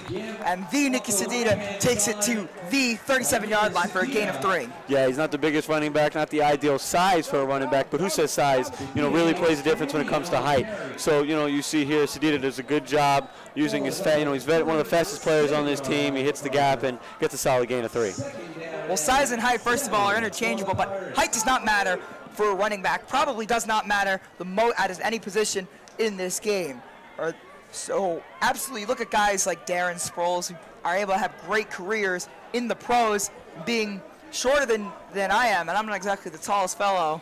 But now on second down, Novello's going to throw one. It's a wobbler, and it's going to be caught by Dunn. It's going to be short of the first down, but a great catch there by Dylan Dunn. Yeah, these Pirates like getting the ball out fast out of Novello's hands. You see there a quick route to the outside, Dylan Dunn making the diving catch and setting up this Pirates with third down and manageable. Oh, excuse me, they're actually going to give him the first down, yeah. Right at the sticks, and it's going to be a first down. So we get ready. These Pirates wouldn't be shocked to see a first down run play here. It's going to be a jet sweep to Dylan Dunn, and he's going to be dragged down by his jersey by Sal Orlando. Yeah, great job there. You see these Pirates, again, they like getting a little shifty with Dylan Dunn. He's kind of like their utility man. He can play some run plays, you put him out, he can go catch a football right there, doing a good job trying to hit in between that tackle, and just a great play there by Sal Orlando. It's going to be a loss of 3. It's going to be 2nd and 13 now, and this is where you take your shot to not Chris Norris, not Mo Queen, not Dunn, but Michael Cuccinella. He's your most sure-handed guy, and it feels like every single deep ball that Novello has thrown has been to, or every single one that the defense just falls asleep on. Because yeah, guys can go up and make a contested catch, but Cuccinella just catches the defense sleeping all the time. But this is going to be a screen pass that's dropped. You cannot have that in the playoffs. Yeah, I agree with you there. Mulqueen's got to be able to bring that in. That is a crucial second down. You want to set up third and manageable, and even maybe get a first down, but a crucial drop. So now it's 3rd and 14. That's just one. If you take a look at the blocking, that was there. Yeah, there was definitely a hole in between those two defenders for Mulqueen to take, but just getting a little too antsy, looking downfield before he fully makes sure that he catches that ball. And that's the play really drawn up for Dylan Dunn, as now they're going to take a shot. They got him beat, but Novello just can't hit it. Yeah, you see Novello putting his hands up, looking for some sort of call, possibly a PI, but not able to get it. Now these Pirates are staring down the face of a 4th and 14. Looks like this is the one where you either send out Priola, who we know has a giant leg, absolutely could possibly hit this from here, but you could also punt. You really have any of the 3 options available to you: punt, go for it, or kick a field goal available to you. It looks like the Pirates have nothing to lose, because either way, setting up the Generals, you're still inside their own 35 in the event that you don't get this first down. So they're going to throw, pressure coming, the ball is out, and it's covered by the Pirates, but still, talk about field position, that's a huge jump in field position. Yeah, the Pirates want to get aggressive. You saw 4th and 14. They step back, they want to take a shot downfield, but Novello holding the ball a little too long, the offensive line not holding the block long enough, and just like that, this MacArthur defense makes yet another play, and that is the 2nd fumble here for Dom Novello in this game. They ran the DB blitz. Ralph Baccio, the man who ran the fake punt. And that was just an incredible play right there, the instinct, and that's probably the worst case scenario for the Pirates. That it wasn't a touchdown. And now it is getting loud here. This is a MacArthur home game. I do not care what the logos on the field are. The crowd is absolutely having an impact on today's game. Yeah, we got to see this Pirates crowd a little more hype, as these MacArthur fans, again, they came up ready as if they were suiting up and playing in this game. That's how loud they're being. So now it's first down and a huge play. This is the play where you take a shot. They're going to throw it short, and it's going to skip right into the arms of Andy Lees. It's going to be incomplete. Yeah, just short. You see a little sidearm action there, but the ball dying just about 2 yards before it hits the receiver, number 1, Andy Lee. So now it's a 2-minute drill. for the Generals, and a chance to get even going into the locker room. That one just couldn't get it over the arms of Chris Norris, the left end, who's been excellent as a defensive end these past 2 years up on varsity. Norris didn't really enjoy playing on the line last year when he wanted to be a receiver and didn't really get much time, but he was their biggest guy last year. But now he's getting a chance to play anywhere he wants, and he got in there on that play.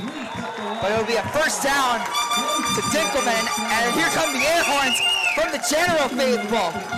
Yeah, we see that James Henningsen just not able to come back just in time, and right there again we see that quick curl route workout for this MacArthur team, and they're eating up all these one-on-ones that this Pirates defense is going to give them. So a minute 13 left to go, and here goes Rocco Hogan. They're gonna run this one. It's gonna be you see this Pirates defense. Good job by the D-line stepping up and stopping the run. So at what point do you take the home run shot? And who do you go to? Yeah, well, I think, it's not that hard of a decision to see who these MacArthur team's going to go to. John Dinkelman has done a great job. So now first down, a little bit of happy feet from the quarterback, Palomino, and that one sails into no man's land. Yeah, it'll be 2nd and 10. He overthrows Andy Lees there, and, he tried hitting him on that quick crossers play, just overthrowing it just a little bit. That may have been there, the throw to Andy Lees, had it been a perfect ball, but had it been anything short of perfect, it's either on the turf or in the hands of a Pirate. And in that case, one's just kind of glad that fell incomplete, because that was a dangerous, dangerous throw. Yeah, the Pirates defense doing a good job. They're causing a little bit of havoc in the backfield and just overthrowing the receiver just a little bit. So now, 2nd down, still under a minute now to play in the first half. Here's Palomino. He's going to find a screen pass, and this is there. It's Rocco Hogan making a move. Rocco Hogan's got blockers. He's still going. Breaks another tackle. Rocco Hogan tripped up by Keegan, but that'll set up goal to go for the Generals. Yeah, great play there from MacArthur to do a good job breaking up a few of those plays, and right there, a big play for this MacArthur offense, and all of a sudden, the stands here, the fans for this MacArthur team standing up and are very loud. You can hear the chants for these Generals, and Rocco Hogan with the play of the game offensively for MacArthur, getting them set up with goal to go. Yeah, we see a good job there on the screen pass. He sends it right to Rocco Hogan, and just like that, he breaks a few tackles. The line does a great job holding their blocks and pushing downfield. Just an all-around perfect play for this MacArthur Generals team. And the receivers blocking downfield. I mean, Andy Lees was blocking 10, 20 yards down the field, and that's really what sprung him free. Yeah, that's what is really so important and so underrated in the game of football. Obviously, you need your offensive line, the tight ends to hold their blocks, but it also goes a long way when you see guys like Andy Lees doing a good job blocking downfield, and it just means so much to this whole offense. So now, at this point, the defensive line had a great start to the game for these Pirates, but now it looks like they're kind of losing the battle in the trenches on offense and on defense. So now we got to figure out Mepham has got to figure out in the trenches one way or another, or they're going to get out of this game quickly. Yeah, I agree with you there, Mano. And all of a sudden, we see there's 41 seconds left on the clock. MacArthur knocking on the door of the Pirates' end zone. Ball is spotted on the 10-yard line of Mepham. It's 1st and goal. For MacArthur. Here's Palomino. Going to throw the fade to the outside. It is caught. Touchdown, MacArthur. Yeah. Great job there again for this MacArthur offense. You see John Dinkelman has really just been the main source of offense for this MacArthur passing game. He's done a great job on a ton of these plays. He's won all these one-on-ones that he's been asked to go out and get, and right there getting the touchdown. John Dinkelman has been the top target for this MacArthur team all day, and Michael Edelson has just been getting attacked all game, and right now he has not been up to the task. Yeah, John Dinkelman he's an outstanding football player. We see he's got great route running skills, and his hands have been perfect. He's done everything that the coaches have asked him to do so far this game. The kick is through. We are tied 7-7, and it looks like we have a game to remember.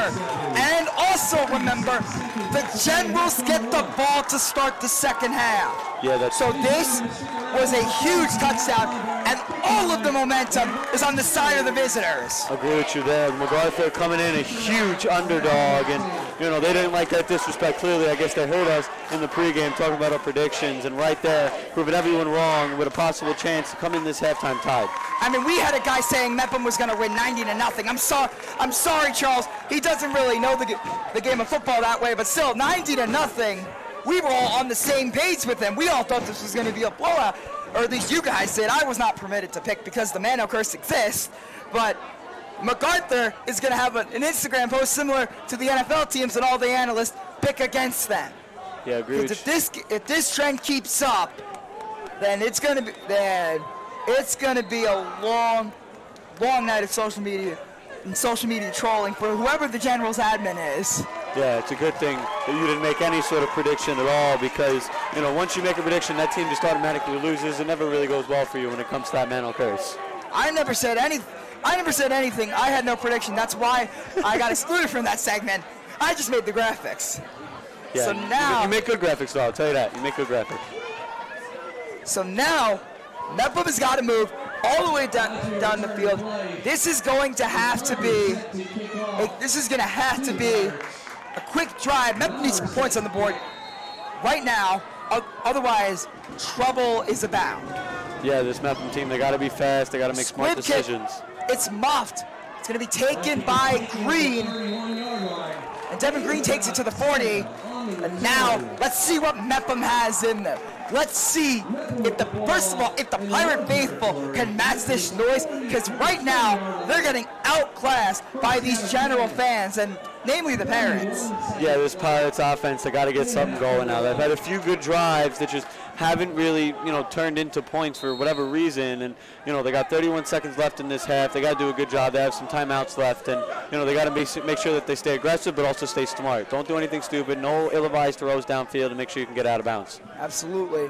Remember the clock? Remember, timing is similar to college where the clock stops until the ball is spotted. They're going to throw the screen again. It's Mulqueen. Mulqueen is going to be down at the 42. So an interesting play call there for the Pirates. They try to get a quick screen behind the receiver and not getting much, and I believe they're going to let the clock maybe run out till halftime. You have 2 timeouts. There's absolutely no reason to do that, especially with all of the momentum being on the side of MacArthur. And the clock is going to run out, and MacArthur storms back at half. It is 7-7. Yeah, MacArthur has done a good job this game, coming in big underdog to do a good job tying this game, and coming into halftime, the momentum, even though it is a tie game, lies with the MacArthur Generals. This is honestly, I don't want to say an embarrassing half for the Pirates, but that's really like what it's been. It has been just underwhelming offensively past the first 5 minutes of the first quarter, and if they can rekindle that form from minute 0 to minute 5, they're golden, but they have to find that form and find it fast. And Ryan Marr, third member of our crew, is down with the men making it happen.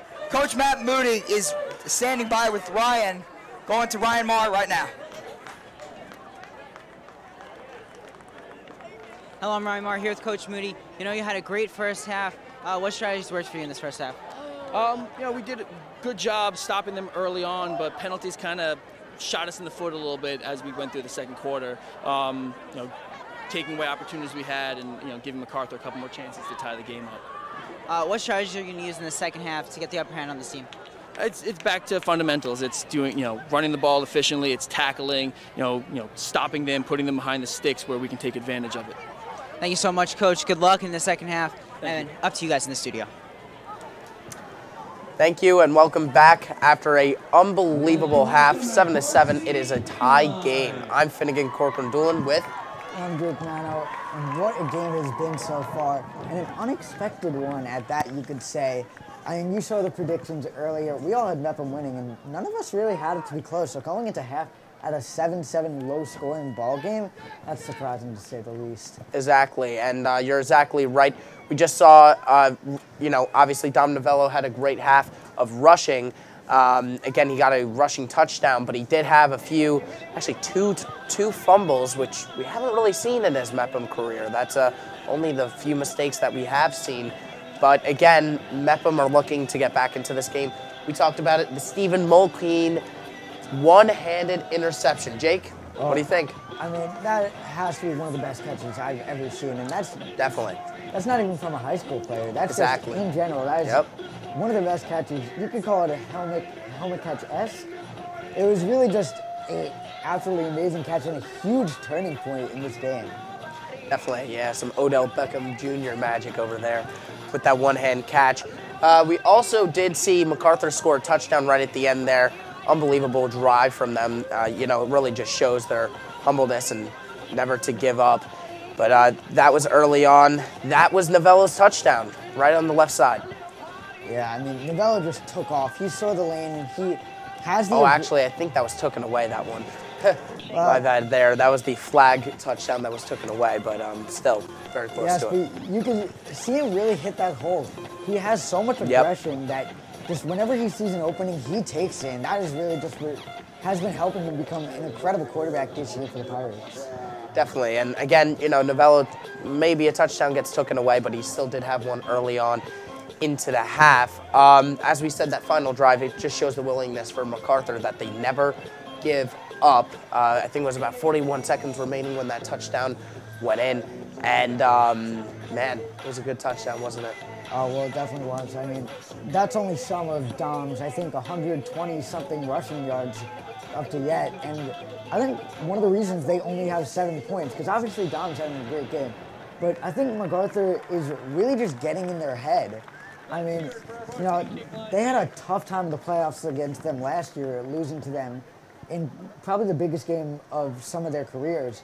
But maybe they still see a little bit of ghost, you could say, about that past team, and maybe it's haunting them.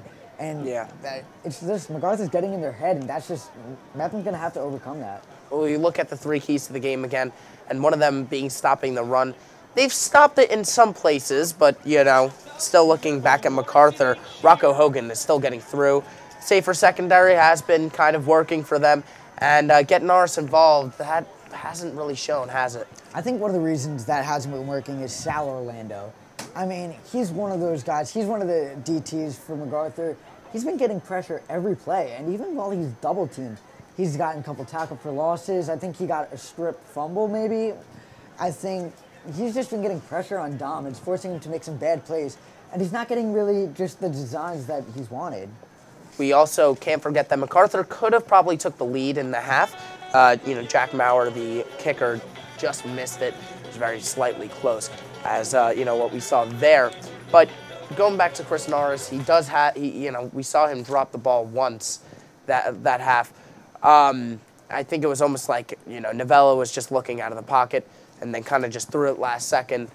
As you look, do you think Norris will have a better second half, and do you think they'll target him more? Well, I think they're going to have to. That was obviously one of their keys, and I think Norris has very recently been a huge part of this Mepham offense. I mean, 4 touchdowns, wasn't it? Yep. I mean, he has been he's been the point scorer, he's been the just offense maker for Mepham Pirates. So I think getting him involved is going to be one of their main goals. Definitely. The 3 keys to the game for MacArthur, as we can see, one of them was, you know, establishing the passing game, as you said earlier. You want to go on with the others? Yeah, one of them was blitzing the A-gap, which Sal Orlando has definitely been able to do. He's been getting pressure, as I said, and getting separation in the zone. They have been doing that. So while Mepham hasn't really been able to get their keys to the game, MacArthur has been executing them perfectly. And I think one of the main factors is John Dinkelman. Yeah. I mean, earlier in the game, I was predicting Andy Lees to really be the #1 receiver, but Dinkelman has really set his name apart from the rest. He's been separated from the pack. He's just been quick, he's been agile, he's been making plays, and he is this offense maker for MacArthur. As you said, too, and he has put points on the board, which is very important. John Dinkelman got a touchdown, and, you know, 1 foot, that's all it takes in high school football. You know, just kind of kicks over the pylon, and that was a touchdown. Again, very good drive, and then Jack Maurer gets a little redemption as he gets his PAT successful. So it was a great drive for, you know, the MacArthur Generals, as we just saw in the end there.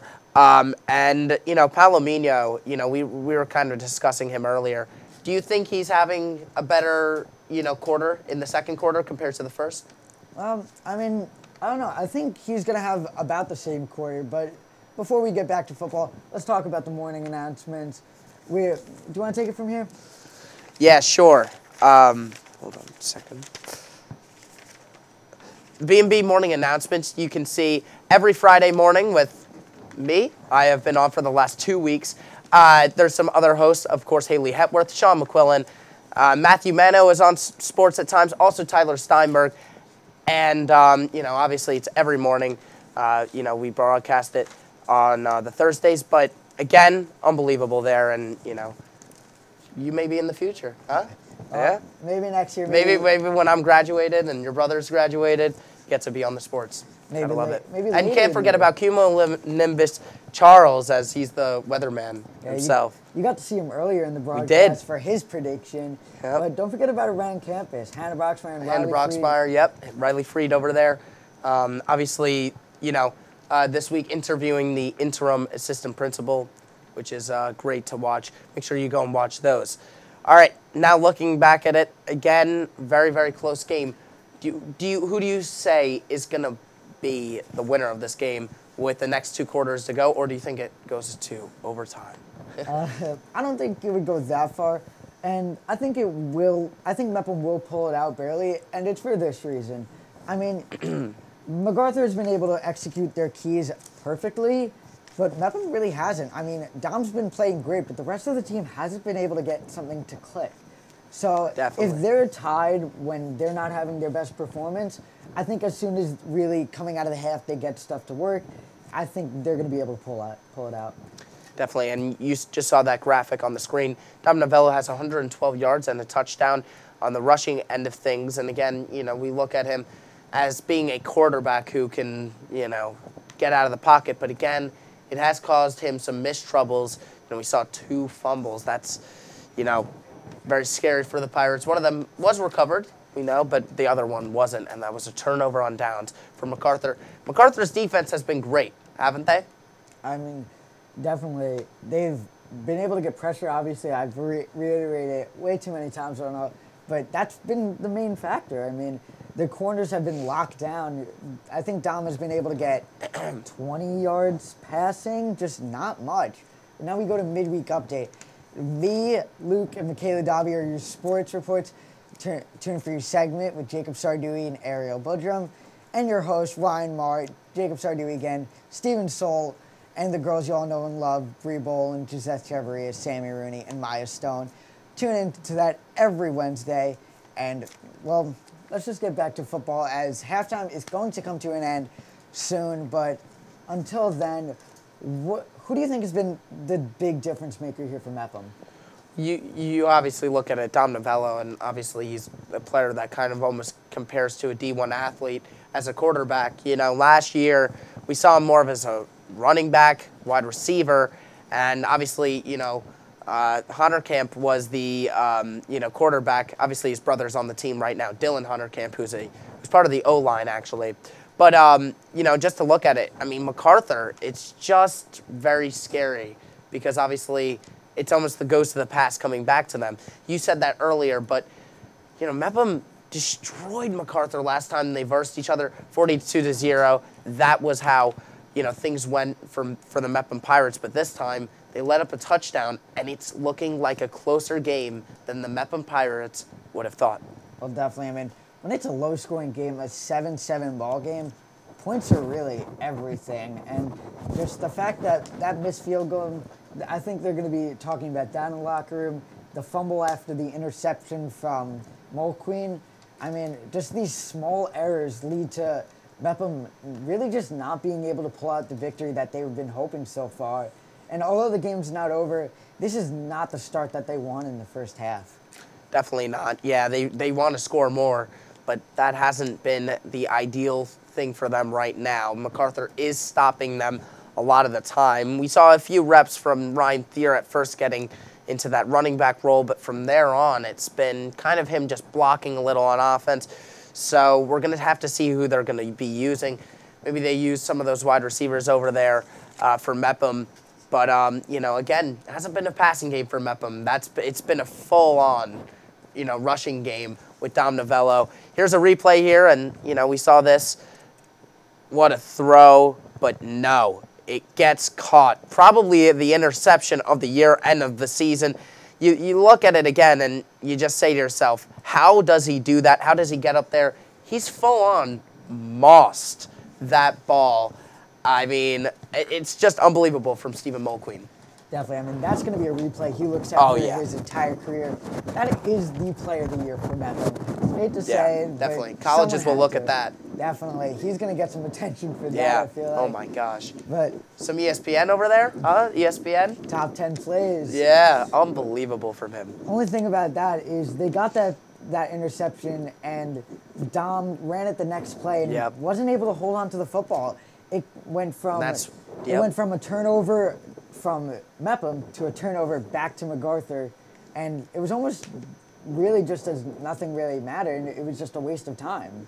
Yeah, exactly what you said. I mean, the next play literally was a turnover on downs, and MacArthur get right back into the game instantly. That's how you show one mistake may happen, and then boom, right onto another. They get the ball back within, within a minute.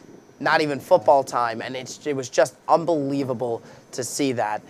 Kind of, again, MacArthur, you know, look, they are just playing unbelievably compared to the last showing that they had against the Mepham Pirates. Definitely. Well, halftime's going to come to an end soon, but I got to ask, Mepham's been in their huddle for a lot. What do you think that Coach Moody has said to them?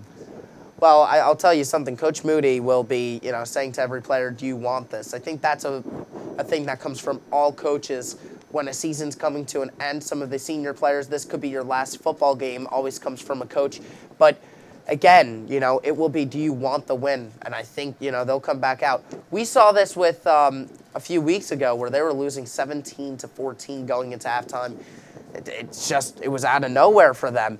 And then, boom, they get right back into the game. I think they won that game 35-17 or something. But it was just an unbelievable game. The second half showing from the Pirates could be their willingness. And again, it hasn't been always the same. You know, with Long Beach, they went in 27-0 at halftime. They let up 13 points in the halftime. So in the second half, my bad there. But again, they're inconsistent with second halves, but when they are on form, nobody can stop the Pirates. And that could be the showing of today. Well, here's the thing. You know what they say. Playoffs is an entirely different atmosphere. While the Mepham fans are definitely showing out, you could hear it in the crowds, but Mepham hasn't been able to perform. Maybe it's the pressure, maybe it's just the fear of the ghost of MacArthur past, but they haven't been able to perform. Maybe stuff has gotten to their heads, but it's just nothing's clicking here.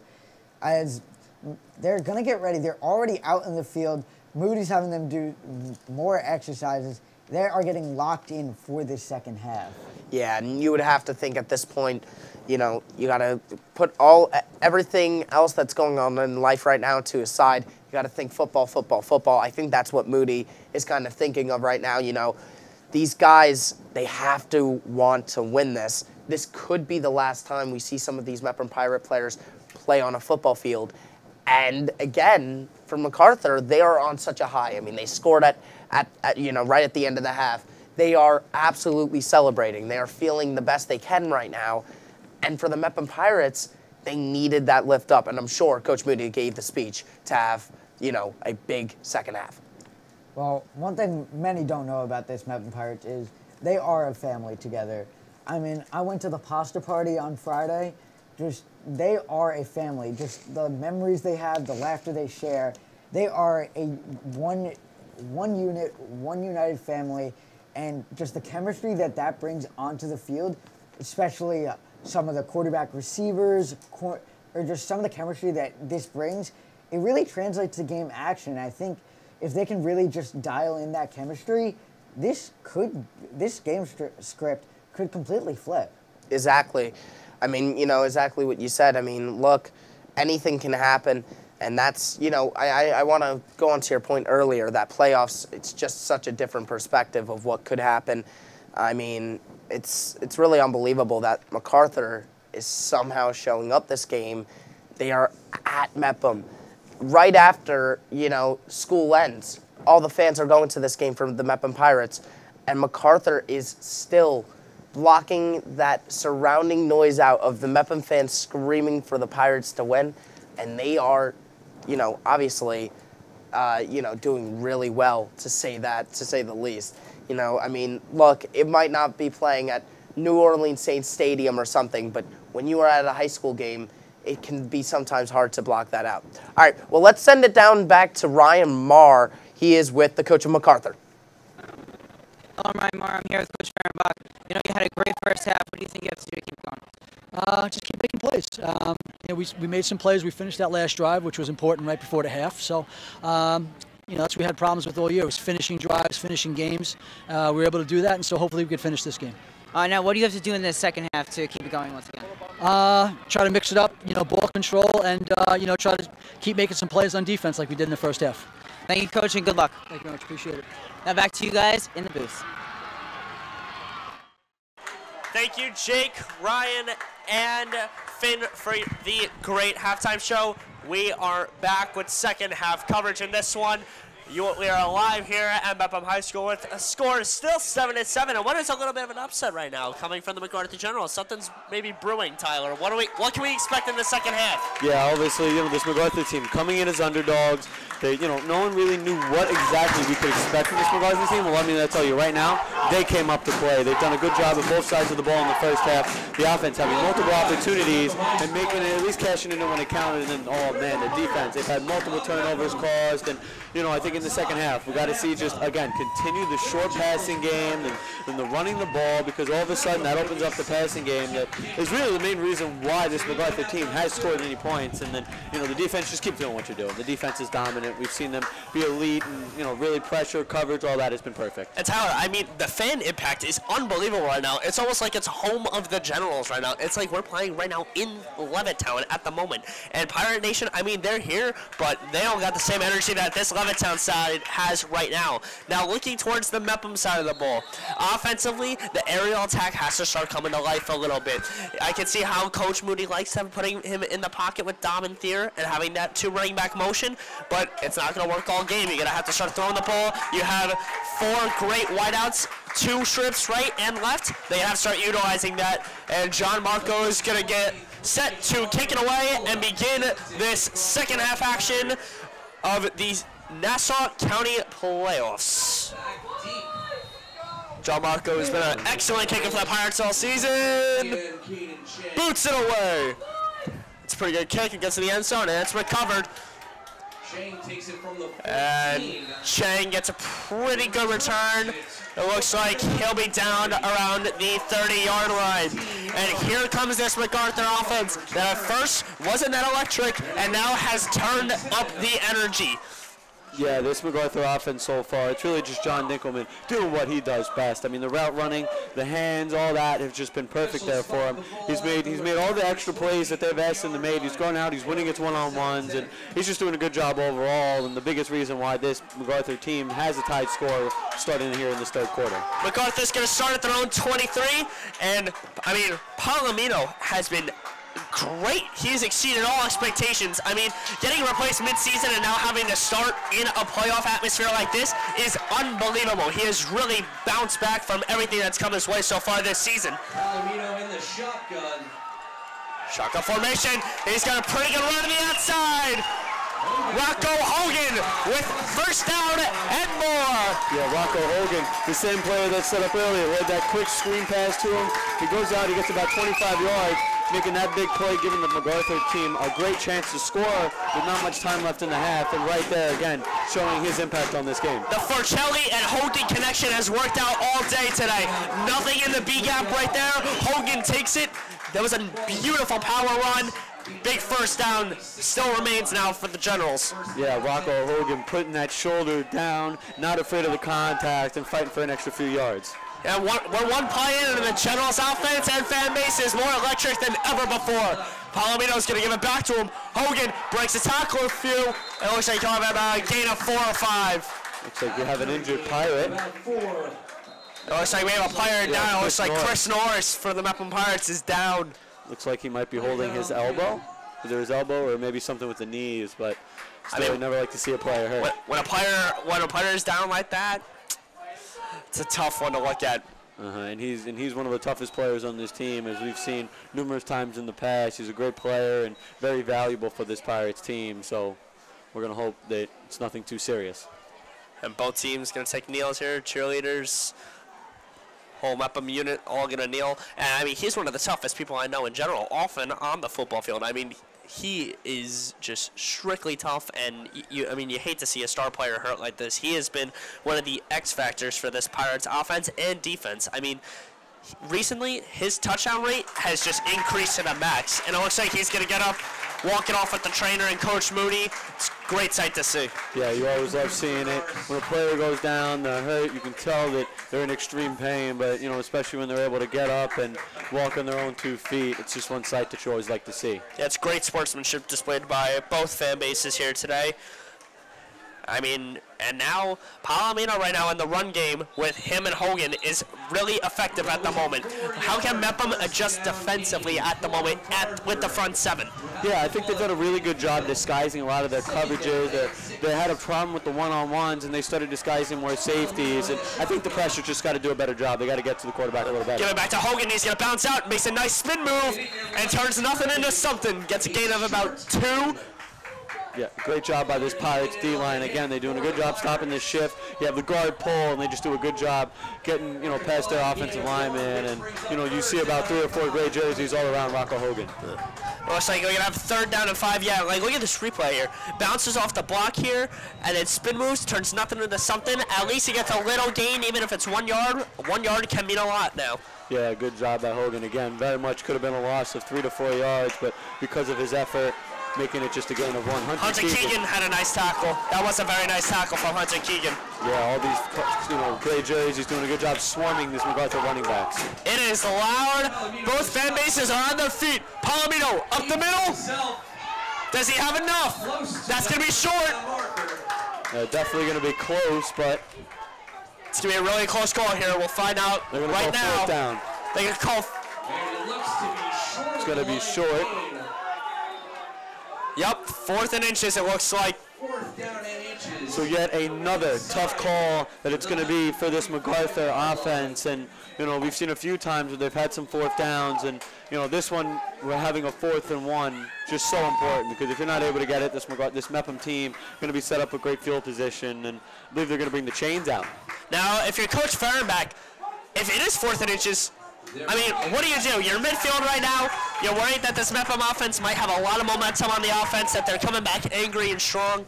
I mean, are you going for it at midfield? Yeah, this is a no-brainer for me. You saw earlier when MacArthur had the ball on their own 2-yard line, did a good job running the QB sneak, and they got about 3 or 4 yards. That would be my go-to play call here, but we're going to wait for the refs. They're going to stick it. 4th down. Call stands. So good jobs by the referees. They need a little bit more credit here and there, making the right call, and now we're going to go 4th down. The football dads from the 11th side are like cracking me up. I love this. Yeah, we love how enthusiastic these MacArthur fans are so far. Look at this Mepham defense rallying this Pirate Nation. Pirate fans are on their feet at the moment. Palomino in the offense, staying on the field. This could be the momentum shift in this game. 2 players in the backfield. 3 men up the A-gap right now for the Mepham Pirates defense. Can Palomino get it? He has blockers behind him. It looks like he's going to pick it up.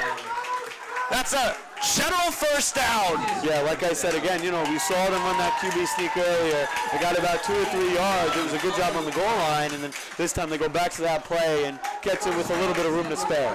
Look at this right now. The whole Pirate fan base is now on their feet. They realize they need to match the noise this side is making. This team is 10 minutes away, and the fans have been loud and crazy today for Levittown. Yeah, we take a look at the replay. A good job just putting your shoulder forward. You have the running backs all, you know, come up and try to push as hard as you can. They are able to get the 1st down. Palomino has a 2 running back formation right behind him with a fullback in front. Goes to Hogan. Hogan finds some room up the middle. And Norris gets into it a little bit. Yeah, but again, you know, a good play there by Rocco Hogan, just such a tough and large statue to try to go up against, and it reminds me a lot of the Ryan Thier version for the Pirates, and he's just a hard guy to bring down one-on-one, and, you know, just does such a great job breaking tackles. So on the bottom edge of that, Norris and Scott Molina. Norris beat him, and then Scott Molina gave him a little push at the end. You always see that toughness and competitive nature between these two playoff teams. I mean, it's playoffs now. Here come the Pirate fans. Pirates are loud now. Palomino in the same formation. One fullback, two running backs, Forcelli and Hogan. They give it to Forcelli. He's got room up the middle, and it looks like he's going to pick up. Yeah, not great tackling there for the Pirates. You see the offensive line doing a great job. They push up, they get some guys in the linebackers, but overall, again, not great open field tackling to start this third quarter.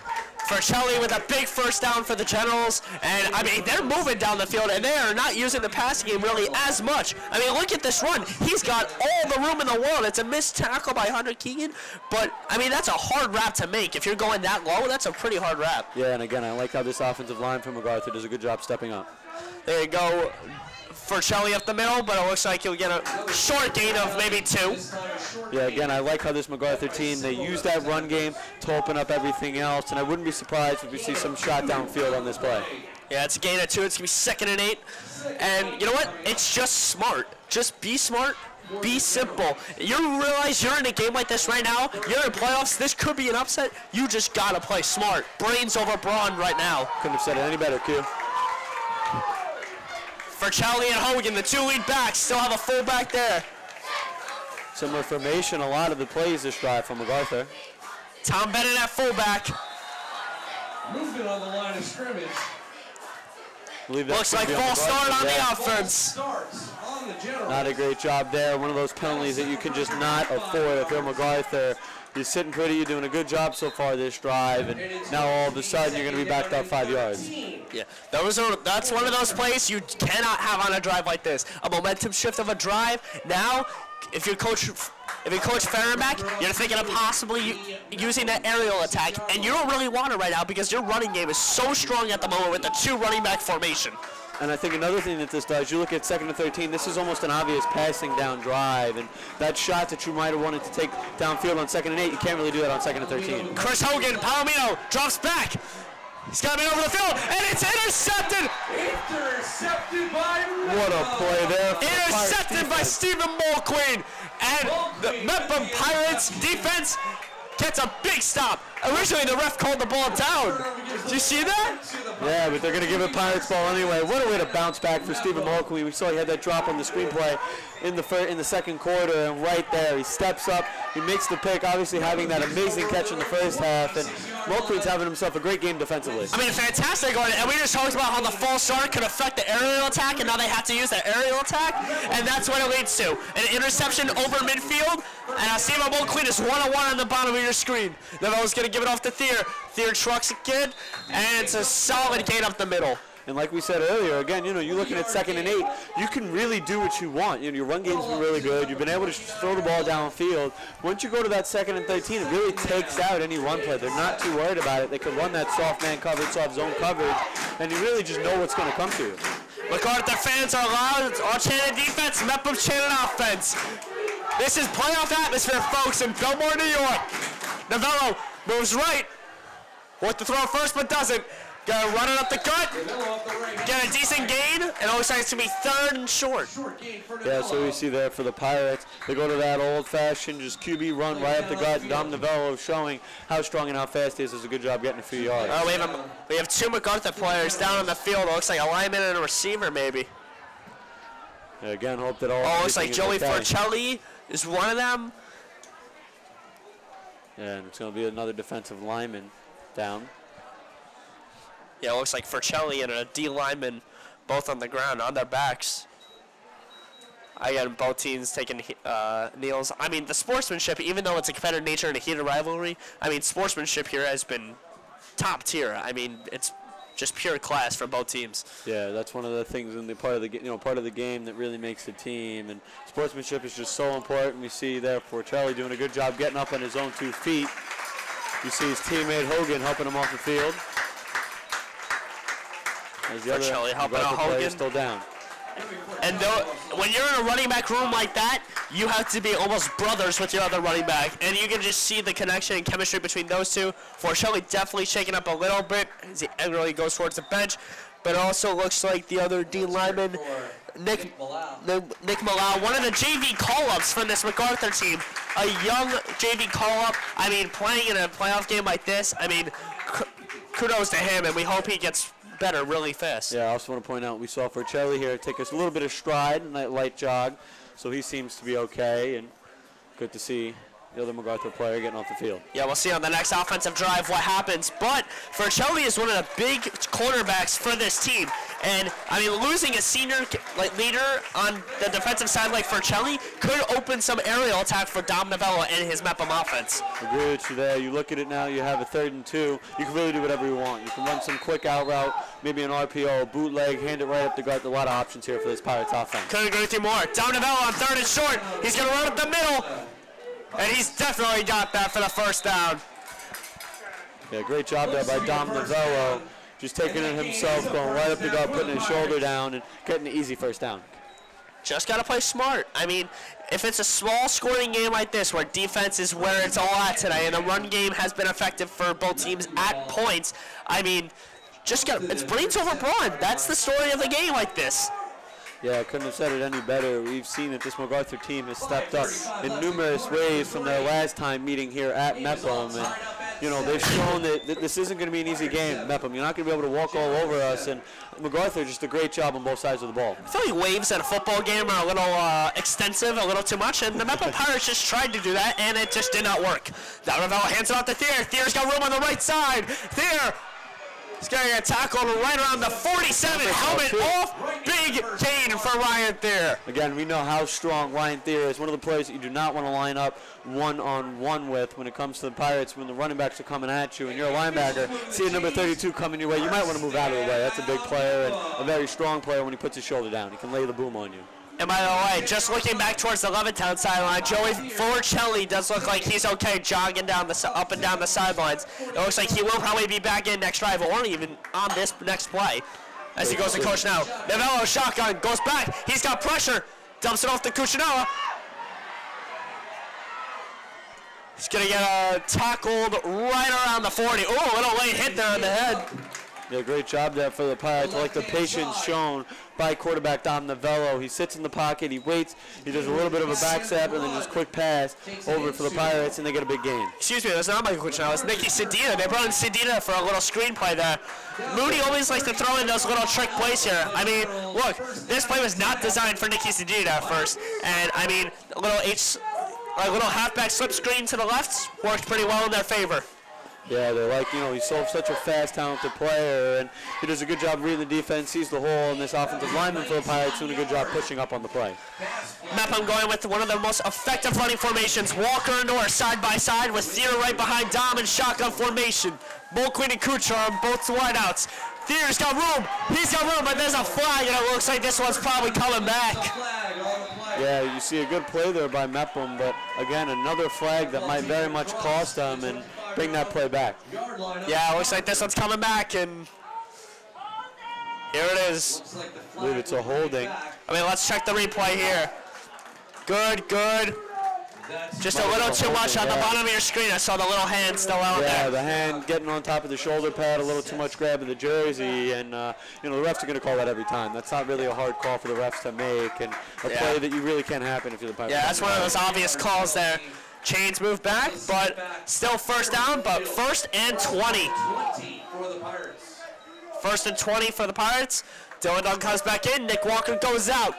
Yeah, Dylan Dunn, they like to do a lot of pre-snap motions with him. Sometimes send him across from one side to the other. They like to just move them all around and try to make some confusion and also help Dom Novello tell whether the defense is going to run some sort of zone or man play. Dylan Dunn taking the slot. 4 wide receivers, 2 on each side. Norris is back in the game on offense. Novello shotgun over midfield. Norris He's got it! Across the middle. A little underthrow there from Novello, but Norris gets it. Huge first down. Norris's first play back in on offense since that injury occurred. Now they're at the 25, and Mempham's in a hurry up. Yeah, what a job there. Dom Novello steps back. He sees Norris wide open. Norris puts his hand up saying, hey, give me the ball, man. I'm wide open. He does that, and a big chunk play there. One of the most effective X-Factor players for this Pirates offense. Sedina now at the running back. Dom, QB keep, but gets absolutely stuffed by this defense. Yeah, not a great read there by Dom Novello. We thought he had a chance. He thought Sedina was covered. Happened he wasn't. Took him himself, and this MacArthur defense doing a good job stepping up and making a tackle. It looks like Scott Molina gets it. Credited with the tackle there.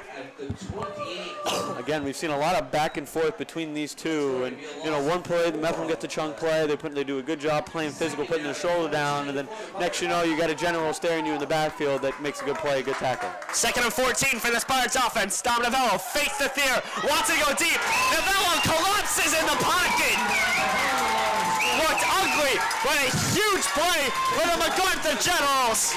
Yeah, Novello thought he had something on that left sideline. Leave it up, not throwing it. Leave it up to one of the two giants on this team. Ben Velasquez is credited with the tackle there. Yeah, huge tackle, huge sack, 3rd and long for this Mepham offense. Yeah, such a great job there. Novello trying to get a throw down the left sideline, ends up holding it, and right there credited for the sack. Again, Vasquez. This Mepham line needs to hold him strong here. MacArthur's really bringing in the pressure right now on Dom Novello. Novello's... It's going to be interesting to see what this Pirates team does here on 3rd and 20. They have blitz. Novello didn't read it. And it's a little overthrown. That big corner blitz there, right there. I mean, that just changed the whole atmosphere of that whole play. Agree with you. Yeah, it's one of those plays that it's hard to read as a quarterback. You don't really know, no matter what pre-snap motion you're going to have. It's really hard to tell when that cornerback's going to come at you. A great play call by the defensive coordinator, and it really messes up all that Dom Novello had. His timing gets thrown off. He doesn't have as much time to throw the football, and right there, just a quick shovel, not able to get it incomplete. Yup, absolutely, Tyler. 4th and 20 now for the Mepham Pirates on their own 36. Excuse me, on the MacArthur 36, and they're going to have punter John Marco Priola kick it off. Yeah, we know Priola has that boot, already having one punt today inside that 5-yard line. Let's see what he does here. It's a good snap. He got it almost, Velasquez. And he's going to fair catch it. That's a fair catch called. And now, I mean, Mepham offense had a pretty good drive there, but great blitz attacks came from this Generals team. And now the Mepham Pirates will bring out the defensive unit, and MacArthur QB Paulino will come back on the field. Yeah, so we see here again this MacArthur offense now going to have a chance. The Pirates again leaving empty-handed on the offensive side of the ball, and now this MacArthur team is going to have a chance to answer back. But both these teams have really stepped up. The defenses have been great on both sides. I mean, and also if you're coach Fehrenbach right now, what are you telling your offense in the huddle right now? Yeah, I think they've done a really good job mixing up that short passing plays and the run game. They've done a good job of doing that. And then as we saw in the first quarter, the first half, the real reason why this offense was successful was when they were getting those chunk plays and they were looking downfield throwing the ball. And we see once in a while when they get aggressive, it really pays off for this offense. Palomino in shotgun formation. Almost dropped the ball there. Palomino. Hand it off to Hogan. That's a keeper up the middle. Fake handoff there. Palomino with a solid gain. Let's see where the spot is. So as we see now, waiting for the spot. 19-yard line. We'll be up on the 19-yard line. That's a gain of about 8. It's going to be 2nd and 2 now. Still in MacArthur territory, however. Yeah, and it's going to be interesting to see here now what MacArthur does on 2nd and 2. Wouldn't be shocked if they run it straight up the gut. It's pretty good. It's a pretty good prediction there. I'm not going to lie. There we go. Palomino still in shotgun formation. Palomino takes a handoff down the. Yep, just like you said, Tyler. Handoff right up the gut. It's Chris Hogan. Yeah, again, a good play call here from MacArthur, keeping it simple. And just like that, able to get the first down. So as we see now, we wait for the play call. We're going to have a quick change. Now the quarterback taking the field for the MacArthur Generals, but a tie game 7-7 here with 39 seconds and counting left in the 3rd quarter. Yeah, this should be a big play here. Palomino, first down at 10, and we're coming towards the end of the 3rd quarter action. Hogan up the middle. Gets absolutely stuck by that Mepham defense. So a good play there again for this Pirates defense. We've seen once in a while, they've kind of been on and off with that open field tackling. Some plays they've done a good job. You see a lot of times there's a lot of great jerseys around those MacArthur running backs, and right there was a prime example of that. The junior Jake Leckliner coming up big with a huge hit. Yeah, Leckliner, one of those lengthy players on this D-line for the Pirates. Not the biggest player, but... See what you did there, lengthy Leckliner? Sounds similar. He's got a new nickname now. And we're going, as we head into fourth quarter action, we still have a 7-7 game here in Bellmore. Pirate Nation is up, so is General Nation. So as we see again, a great job by this MacArthur team. Again, this crowd is very much in it for MacArthur, and it's going to be interesting to see what changes they make. All right, so we got a fourth quarter to remember in this playoff game. Mano, so, I mean, after what you were just witnessing from that third quarter, I mean, still 7-7. This is just a defensive showdown, to be honest, and I couldn't say like anything more than you were right. The fireworks were out like I had predicted, but it was really coming more from the defensive side of the ball. Those interceptions by both sides by the Mulqueen with his second of the day. Incredible play by him, and really all around, the defense has been flying on the field. It's just really been when either side runs, it's been both teams have been able to get the rushing attack going, but neither side has been able to get the passing attack going. And that's really what Mepham's been trying to do all game. I couldn't agree with you more in this MacArthur offense with Chris Hogan, who has just been absolutely dominant on the running game with Joey Fercelli helping him side by side. They have just been really stopping on this Mepham front seven, going right up those A gaps and B gaps. I mean, this running game is just pulling off. And Palomino on his QB keepers is just really coming out strong. That's exactly right. So this is a fourth quarter to remember.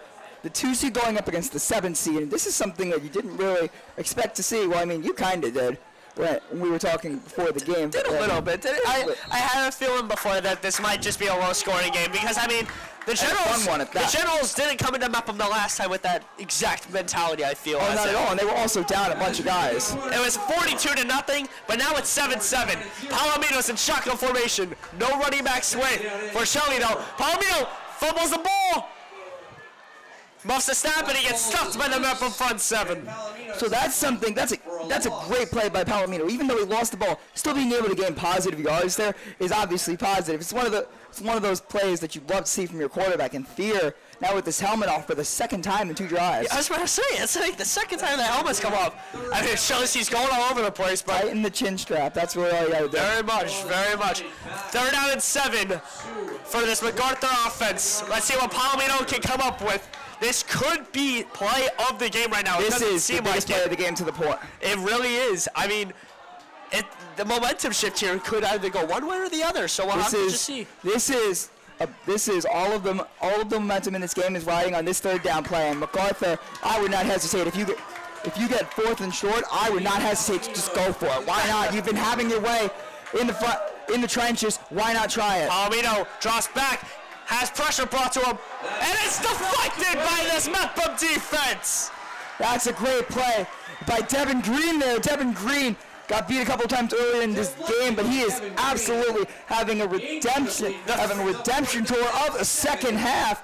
And now that brings up 4th and 7. It looks like the punt team's coming out. Yep, the physical safety coming in with an absolute strong play there, getting pumped up with his teammates after, and you can see the Pirate fans seem pumped after that. And the MacArthur General fan base has gone a little bit silent. Like I said, Devin Green a little better as a roamer, even just one-on-one in zone coverage. That's where he thrives, and he showed it there. That's the play you want to see from Devin Green. MacArthur out to punt now. It's a sky-high one, but it's not that far. McQueen will return it for maybe 3 yards, but I mean, they're in MacArthur territory now, and it looks like they can start around the 46, 47-yard line.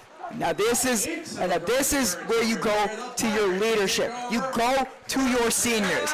They have experienced this before. Not a lot of these Pirates have had this playoff experience, but 2 guys that have is Dom Novello and your sure-handed receiver, Mike Cuccinella. We haven't called his name much all game, but he is due for a big play, and he's the most trustworthy of these receivers as far as catching the ball, being sure-handed, and he's had many big plays on BMB to this point. I wouldn't be shocked if we get another one from him. Yeah, let's see what this offense can do. This Mepham offense has had its struggles today, and let's see how they can rebound now here in the fourth quarter.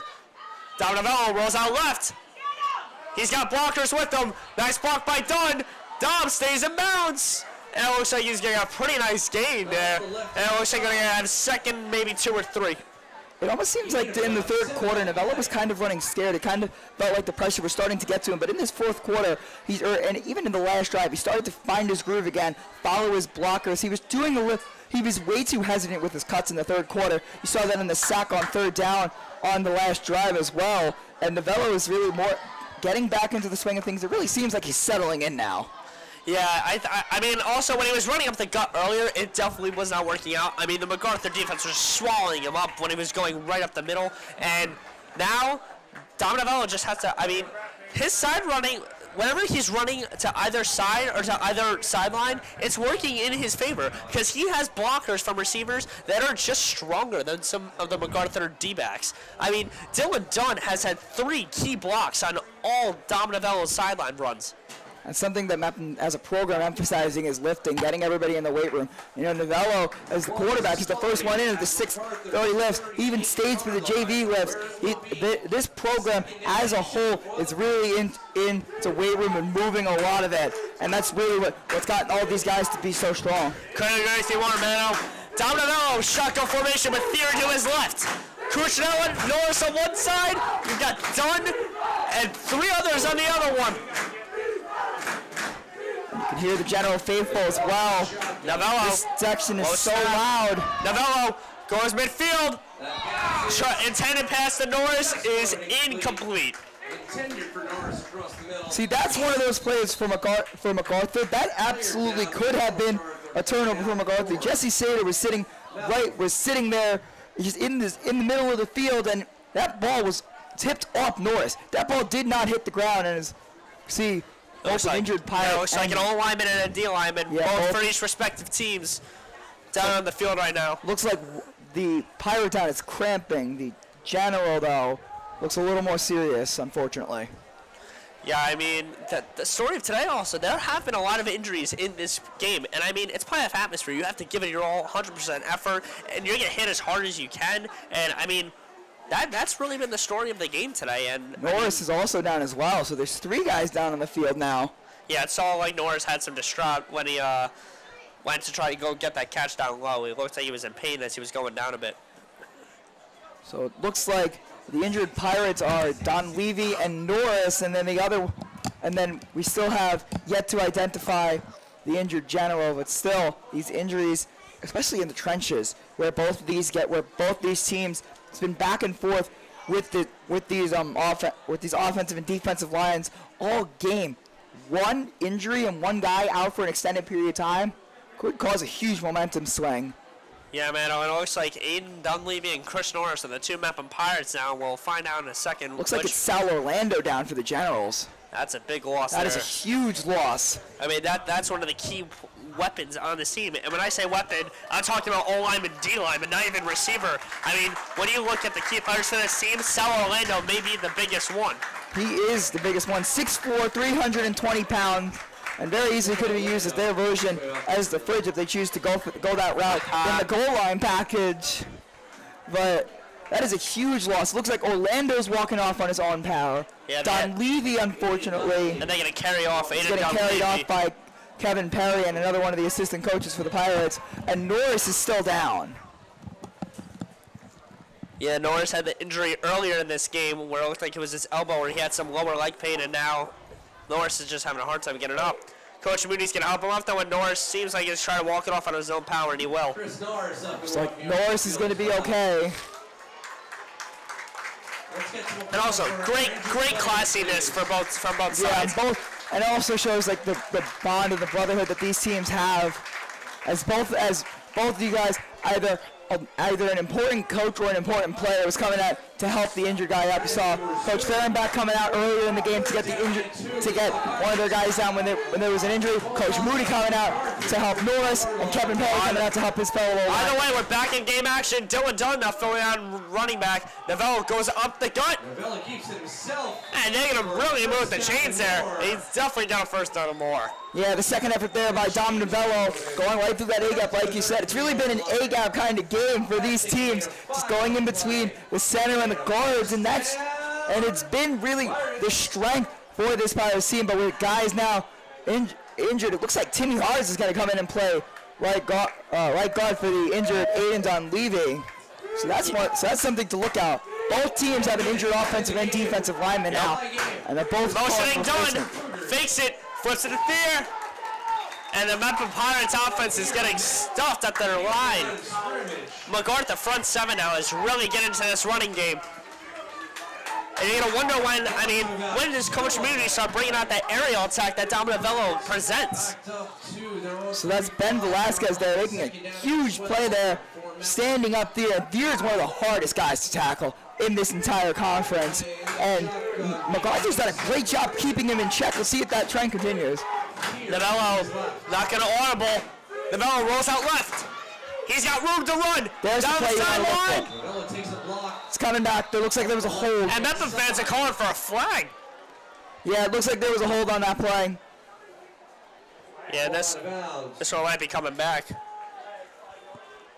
We will see, however. It's going to be a hold on Mepham. Yep, hold on Mepham. But all the way back. And it's the same thing that happened to the MacArthur offense, just not what you can have at all. Momentum now almost just feels like it's just decreased so much off just 5 yards. Exactly same thing happened to this MacArthur offense when they had their false start card, which then led to an interception midfield. So at this point in the game, also, if you get yourself into it, it's kind of just crossed my mind. If you get into the red zone, you have a 4th and 10. You could this could be a game where a kick could determine it. This really could be, and it could really come down to a field goal possibly. MacArthur ready to blitz. They have an extra man with the blitz. Novello loses pressure, but it's a screen pass anyways. Mulqueen, can he break tackle? He gets back to the sticks. It's going to be 3rd and 10. Yep, it was right. 3rd and 10, and when you're Coach Moody here, you know the easy play call here. Just look at this replay. O-line collapses because of the screen play, but also you need a blocker out there to help with there. And that's where really Dylan Dunn helps you, but Dylan Dunn was used as a decoy on that play. And also he's so elusive, you got to put extra guys on him, and there it just kind of comes back and bites you. And also total when it's a 1v3 almost on the last side. Novello in shotgun. Thier to his right. Thier helping with an extra block. Novello's going long. He has Walker. It looks like it's going to be underthrown and incomplete. It will be now 4th down and 11 on the MacArthur 35. What will Coach Moody decide here? And if you're Mepham, I'd punt here. I don't know about you, Sean, but I'd punt here, and this is what looks like. Yeah, it looks like Green's coming out, Keegan's coming out. Looks like we're going to be seeing a punt from these Pirates. Yeah, Priola's now strolling out onto the field. John Marco Priola coming out onto the field, who has been very, very successful this season with special teams, and it's only his first year ever being the kicker/punter for this football team. You keep hearing watch the fake, but honestly, I don't think so. On 4th and 11, it would be on 4th and 11. From your side, yeah, from your side of the field. Well, yeah, from your side of the field, but you also saw Frank a high snap, handled well by Priola. It's going to be, could be down again inside the 10. Just let it go as long as you can. They're going to get to the 10. Right about to the 10-yard line as Frank MC calls for a catch. And now we get to see this MacArthur offense come back on the field. But a team that's very successful in the run game, coming on the field with 8 minutes left and 3 timeouts, you could run the clock if you really want. You could run the clock and then kick a field goal. You could probably take all 8 minutes and 28 seconds or 27 seconds off this clock and then use the final 1 for a field goal. But once again, the kicking game hasn't been the strongest for these Generals today. It's been one of the few weak points just so far today. Normally it's a strength. It's just an off day for them on special teams. It really is an off day for their special teams unit. And here comes Junito Palomino. Back. And Mepham's not ready. Yeah, Mepham I don't think was ready really that much on defense there. And he's getting a okay run there. And the Mepham fans are on their feet. And they're starting to get loud.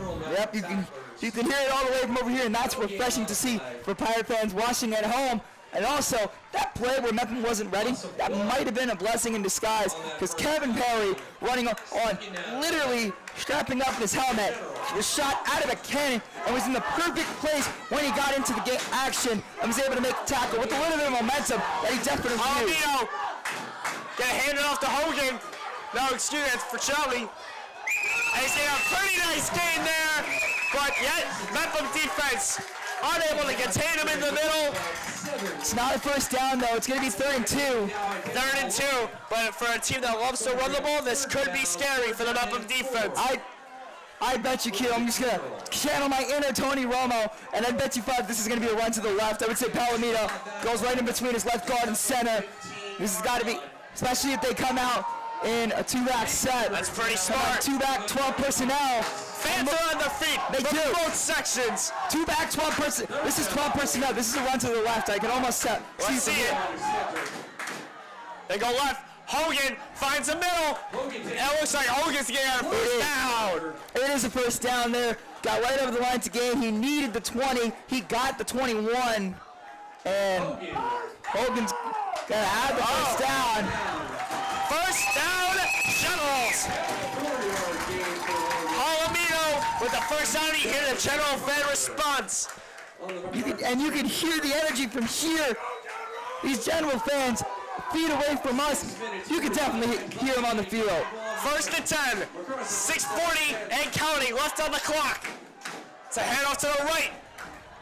Mepham defense can swallow for Charlie, Hogan up on that one. And it looks like it's going to be second and long, excuse me. See, the minute you get a chunk play and get a couple of yards on a run, get 5, 6, maybe even 4, set up the run to use the play action. It was something I said all the way back when I was a sophomore in the Mepham game against Kerr. I said it maybe 14 times in that entire game. Use the run, set up the play action. Really, the run game opens up everything for you. And the minute you see a chunk play from these Generals, I would expect them to just go attack downfield. 2nd and 8 now for Palomino. It's a nice handoff. Hogan's got pretty good yardage there. But he does not have the line to gain. This is going to be another 3rd and 1. It's going to be 3rd and short. But then again, this is where they excel here. It is a first down, right at the 6. They're going to give him a first down here, and Palomino's offense is at work and is moving the chains.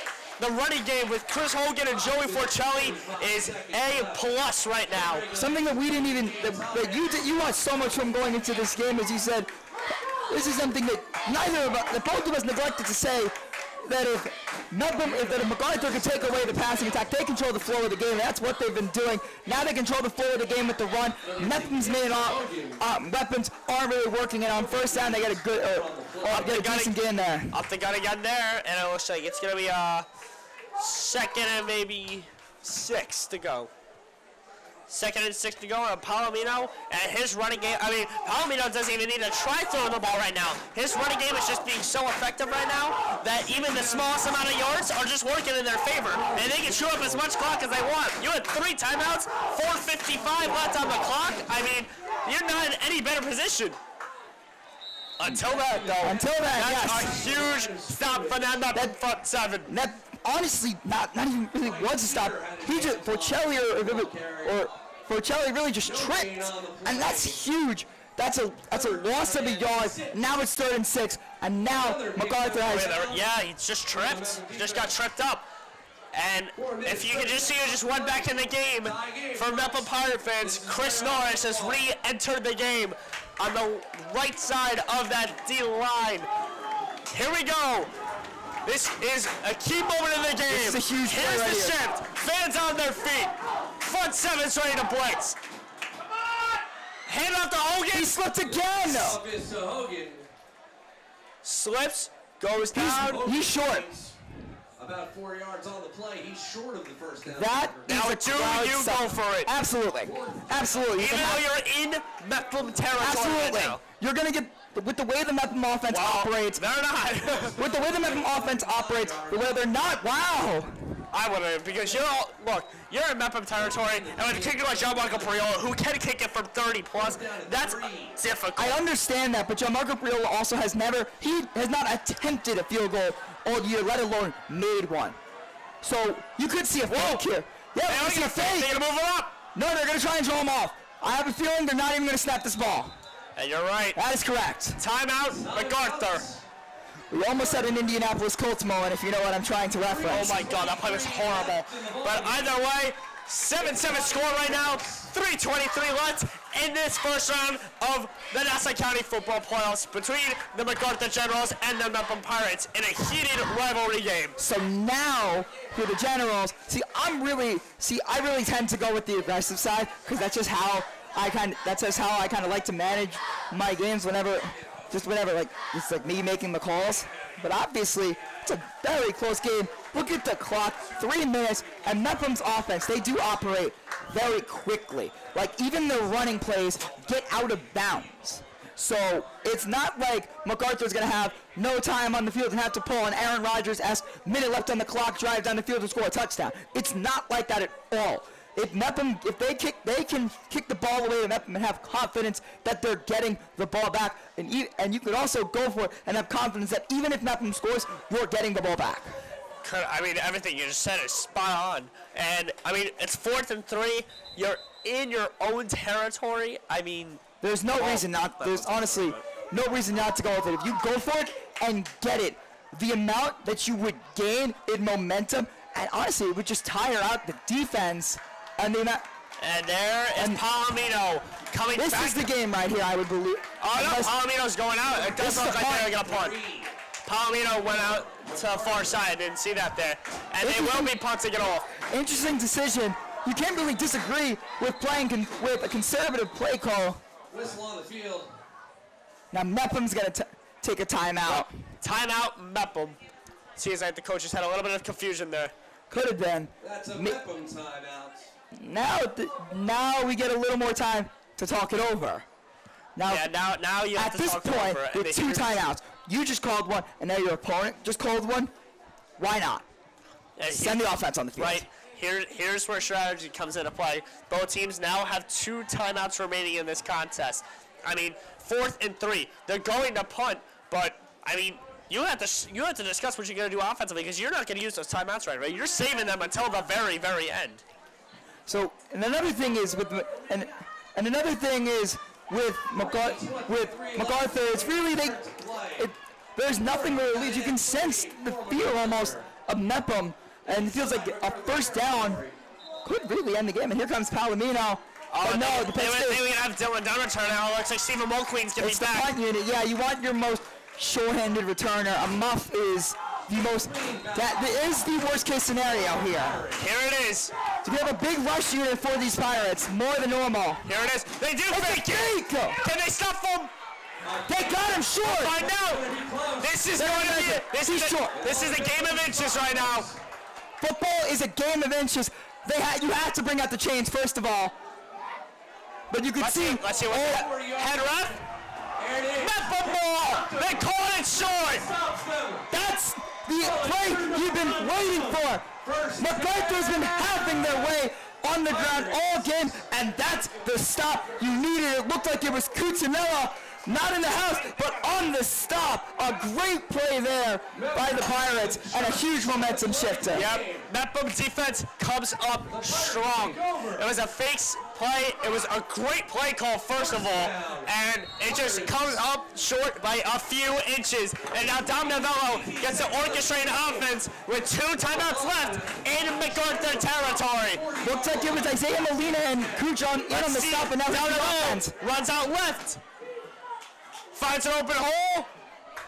Oh yeah, gain about 4. Something that I love about Dom Novello as a runner is that he's so patient. He's not like a Dylan Dunn type that can just make cuts on a dime and just go bam, bam, bam, and then all of a sudden he's gone. Novello really has to slow down. He's a big body, slows down all of his momentum, and assesses the blocking, and the intellect that he possesses is just such an asset to him. As he runs the ball, he's able to easily scope out those holes and go straight into them. Mepham's trying to get quick to the line here, but there's a little bit of confusion on what this play call could end up being.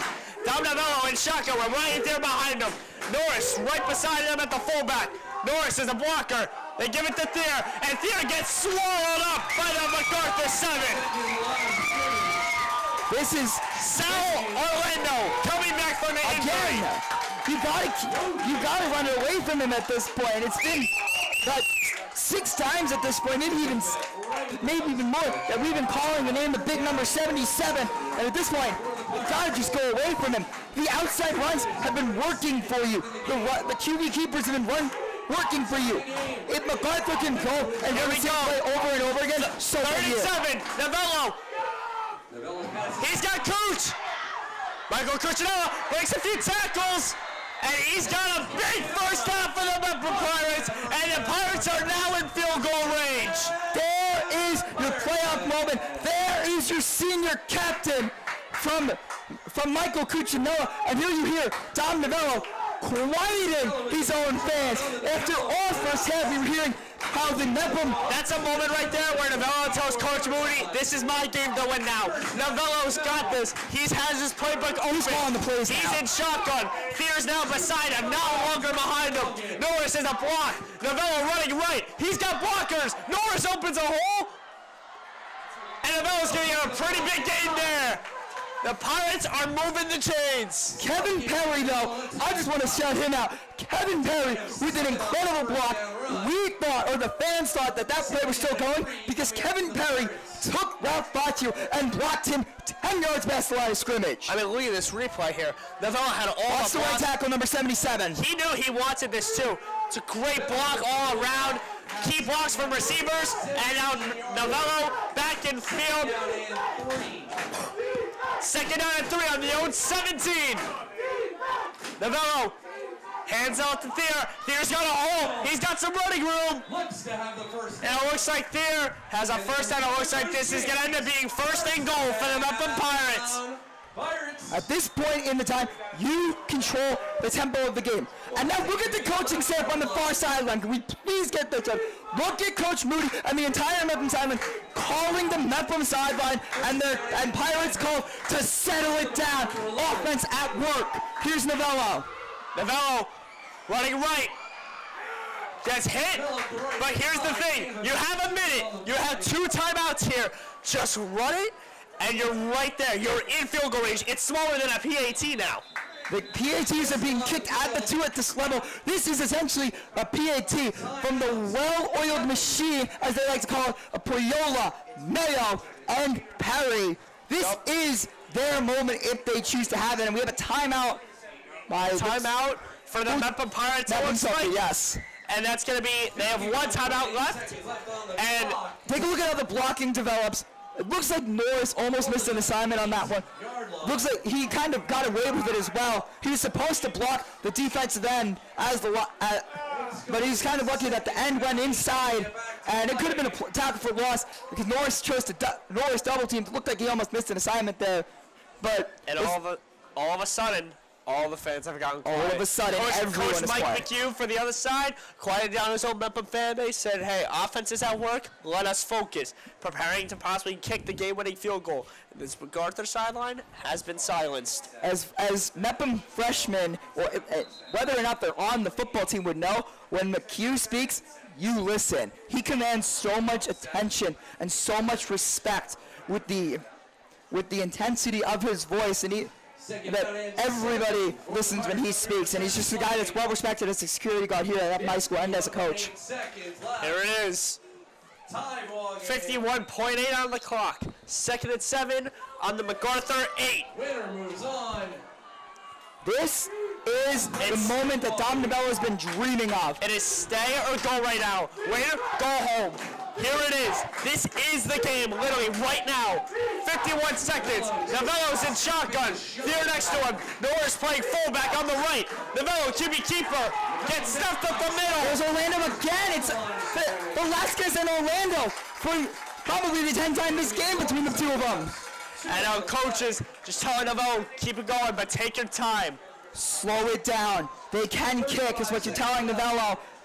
Slowly but surely, and this is going to come down to most likely a game-winning field goal situation. Novello runs left, trips, stumbles, but he's got room. Can he break the tackle? Novello!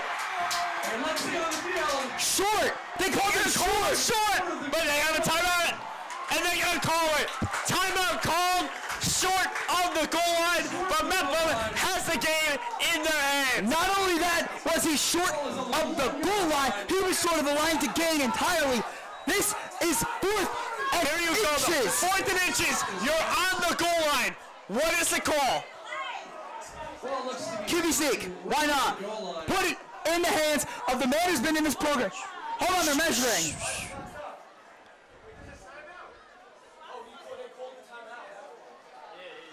Mepham did signal that timeout. Mepham is out of timeouts. This is fourth and inches. If Can get a first down, depending on the spot.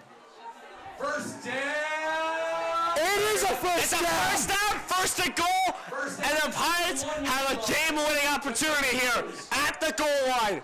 Do you take it safe though and go for the 3, or do you just QB sneak, go up the middle? Well, I will say, ball security has been an issue for most of these Pirates weapons. Don, Fear, McQueen, Cuccinella, all of the Norris have all had some sort of ball security issues. Even the Novello. Novello's in shotgun. Looks like offsides. Yup, there it is. Offsides on the defense, and Mepham is practically on the goal line. That was a great call by you. I thought there was movement up front. Let's see. We get the shot down the side. See who the jump from that was Joey Shelly, and he knew it. And he doesn't even look mad. The extra foot, if that is insignificant at this point. Here it is. Goal to go for the Pirates. This is the game. 10 seconds and counting. This is the last play before regulation. Novello, touchdown! Mepham Pirates, and the Pirates are going to take this home. The Mepham Pirates take a second half bounce back, and they'll go up 13-7 over the MacArthur Generals. Amazing job by Don Novello at the goal line in his play calling, and the Mepham Pirates have basically secured their victory at home. Leave it up to the kid with a final 3 Thorpe Award possibility in his hands. Dom Novello closes the book. Oh, and he just won the Thorpe Award with that play right there. Novello with an incredible... It is through the uprights, and Mepham goes up 7, and that is practically it with the second left. It's not over yet. We've seen worse. The band is on the field. Instantly comes to mind. This game is by no means over. You see, the Miami Miracle comes to mind. But Novello with an incredible play. You see, coach is vacating the press. There's still 2 seconds left. Last time at Hofstra, MacArthur broke their hearts after a comeback.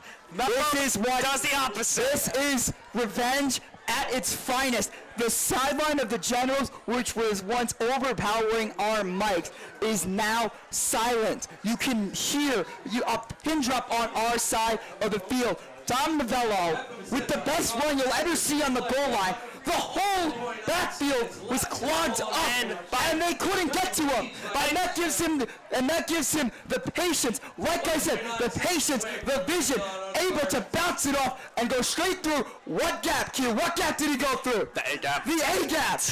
Like we've been saying all game. That was really loud. That was really loud, man. I'm not gonna lie. But once again, you gotta think of the possibilities here. This game, it's all. I mean, it's not over until it's over. But in a situation like this, where there's 1 second left on the clock, I mean, you don't even have time to call a timeout or anything. You're just gotta hope. Lateral. You gotta play that game now. But let's see what Mepham decides to do. If you're Joe Michael Priola right now, you're going for a squib. And I mean, look. Wait, everybody. This was a great game played by both teams, no matter what the outcome may be, because MacArthur came into this as a 7 seed and came into Mepham's house and only let them score 14 and points. Look at what MacArthur's doing, bringing everybody in. There's nobody past the 30-yard line for the Generals. Marco Priola. It is going to be a squib kick. Priola squibs it up the left hand. They're going to cover. If it's in bounds, it's over. It's touched. Let's see what the ref calls. Is it out? We're going to wait for the signal. It's not over. MacArthur's going to get one play to win this ball game. There's 1 second left on the clock. It is not officially over yet. Here comes the lateral game. Can MacArthur somehow magically tie it up here? This has been the best game BMB has really ever covered in terms of the actual game on the field. Could we be seeing more fireworks? Maybe, but this is the playoffs. Anything can happen. It is November. High school football at its finest here. And look at Novello in this play. He knows. The one thing Novello is going to be saying is, do not let up. Play with the same intensity that this defense has played with all game. It's really been a great game defensively from both sides, even if the front seven had its moments there, here and there at the front. But as far as the secondary perspective, it has been an excellent game for both teams. The interceptions, the pass breakups, and really just the coverage. Neither team was able to get anything with the passing attack. And now it's really, don't let anyone get behind you. And I mean anyone. Look at all of the DBs here. Comes this Levittown offense. Your kicker is in playing defensive back. It's all height. It's all height now. You want height and heavy hitters. That front four is just giants. Gallo, Green, Fear, Priola. Looks like Inzarilla's in there. He runs an 11:3900. Timeout, Mepham. There's so much athleticism on the field for these Pirates. It is unparalleled. There's so much talent. There's so much talent on either side. And on the defensive side of the ball, especially for these Pirates, it's almost hard to use everyone. I mean, absolutely. And I mean, here, everyone's almost touching the ball. Everyone on this MacArthur offense is going to have the ball probably at one point if this ends up being a successful lateral play call here. Because, I mean, you're not slinging this down the field 70 yards. This is pure, short, lateral, and hope and pray. And This you is said it. the short passing game that you said MacArthur was known for, and you see no hugging and camaraderie on the sidelines. They got one more play. They know it. It's the mentality of this team, the mentality that Coach Pratt transferred to Coach Moody. And we got one final play to determine this playoff game. Palomino, shotgun, rolls out left. It's a Hail Mary. Swing it. It is picked off by Michael Cuccinella and the Mepham Pirates. Do you believe in miracles? Yes, you do. The Mepham Pirates come back in the second half and pull off what is now a huge bid at Hofstra.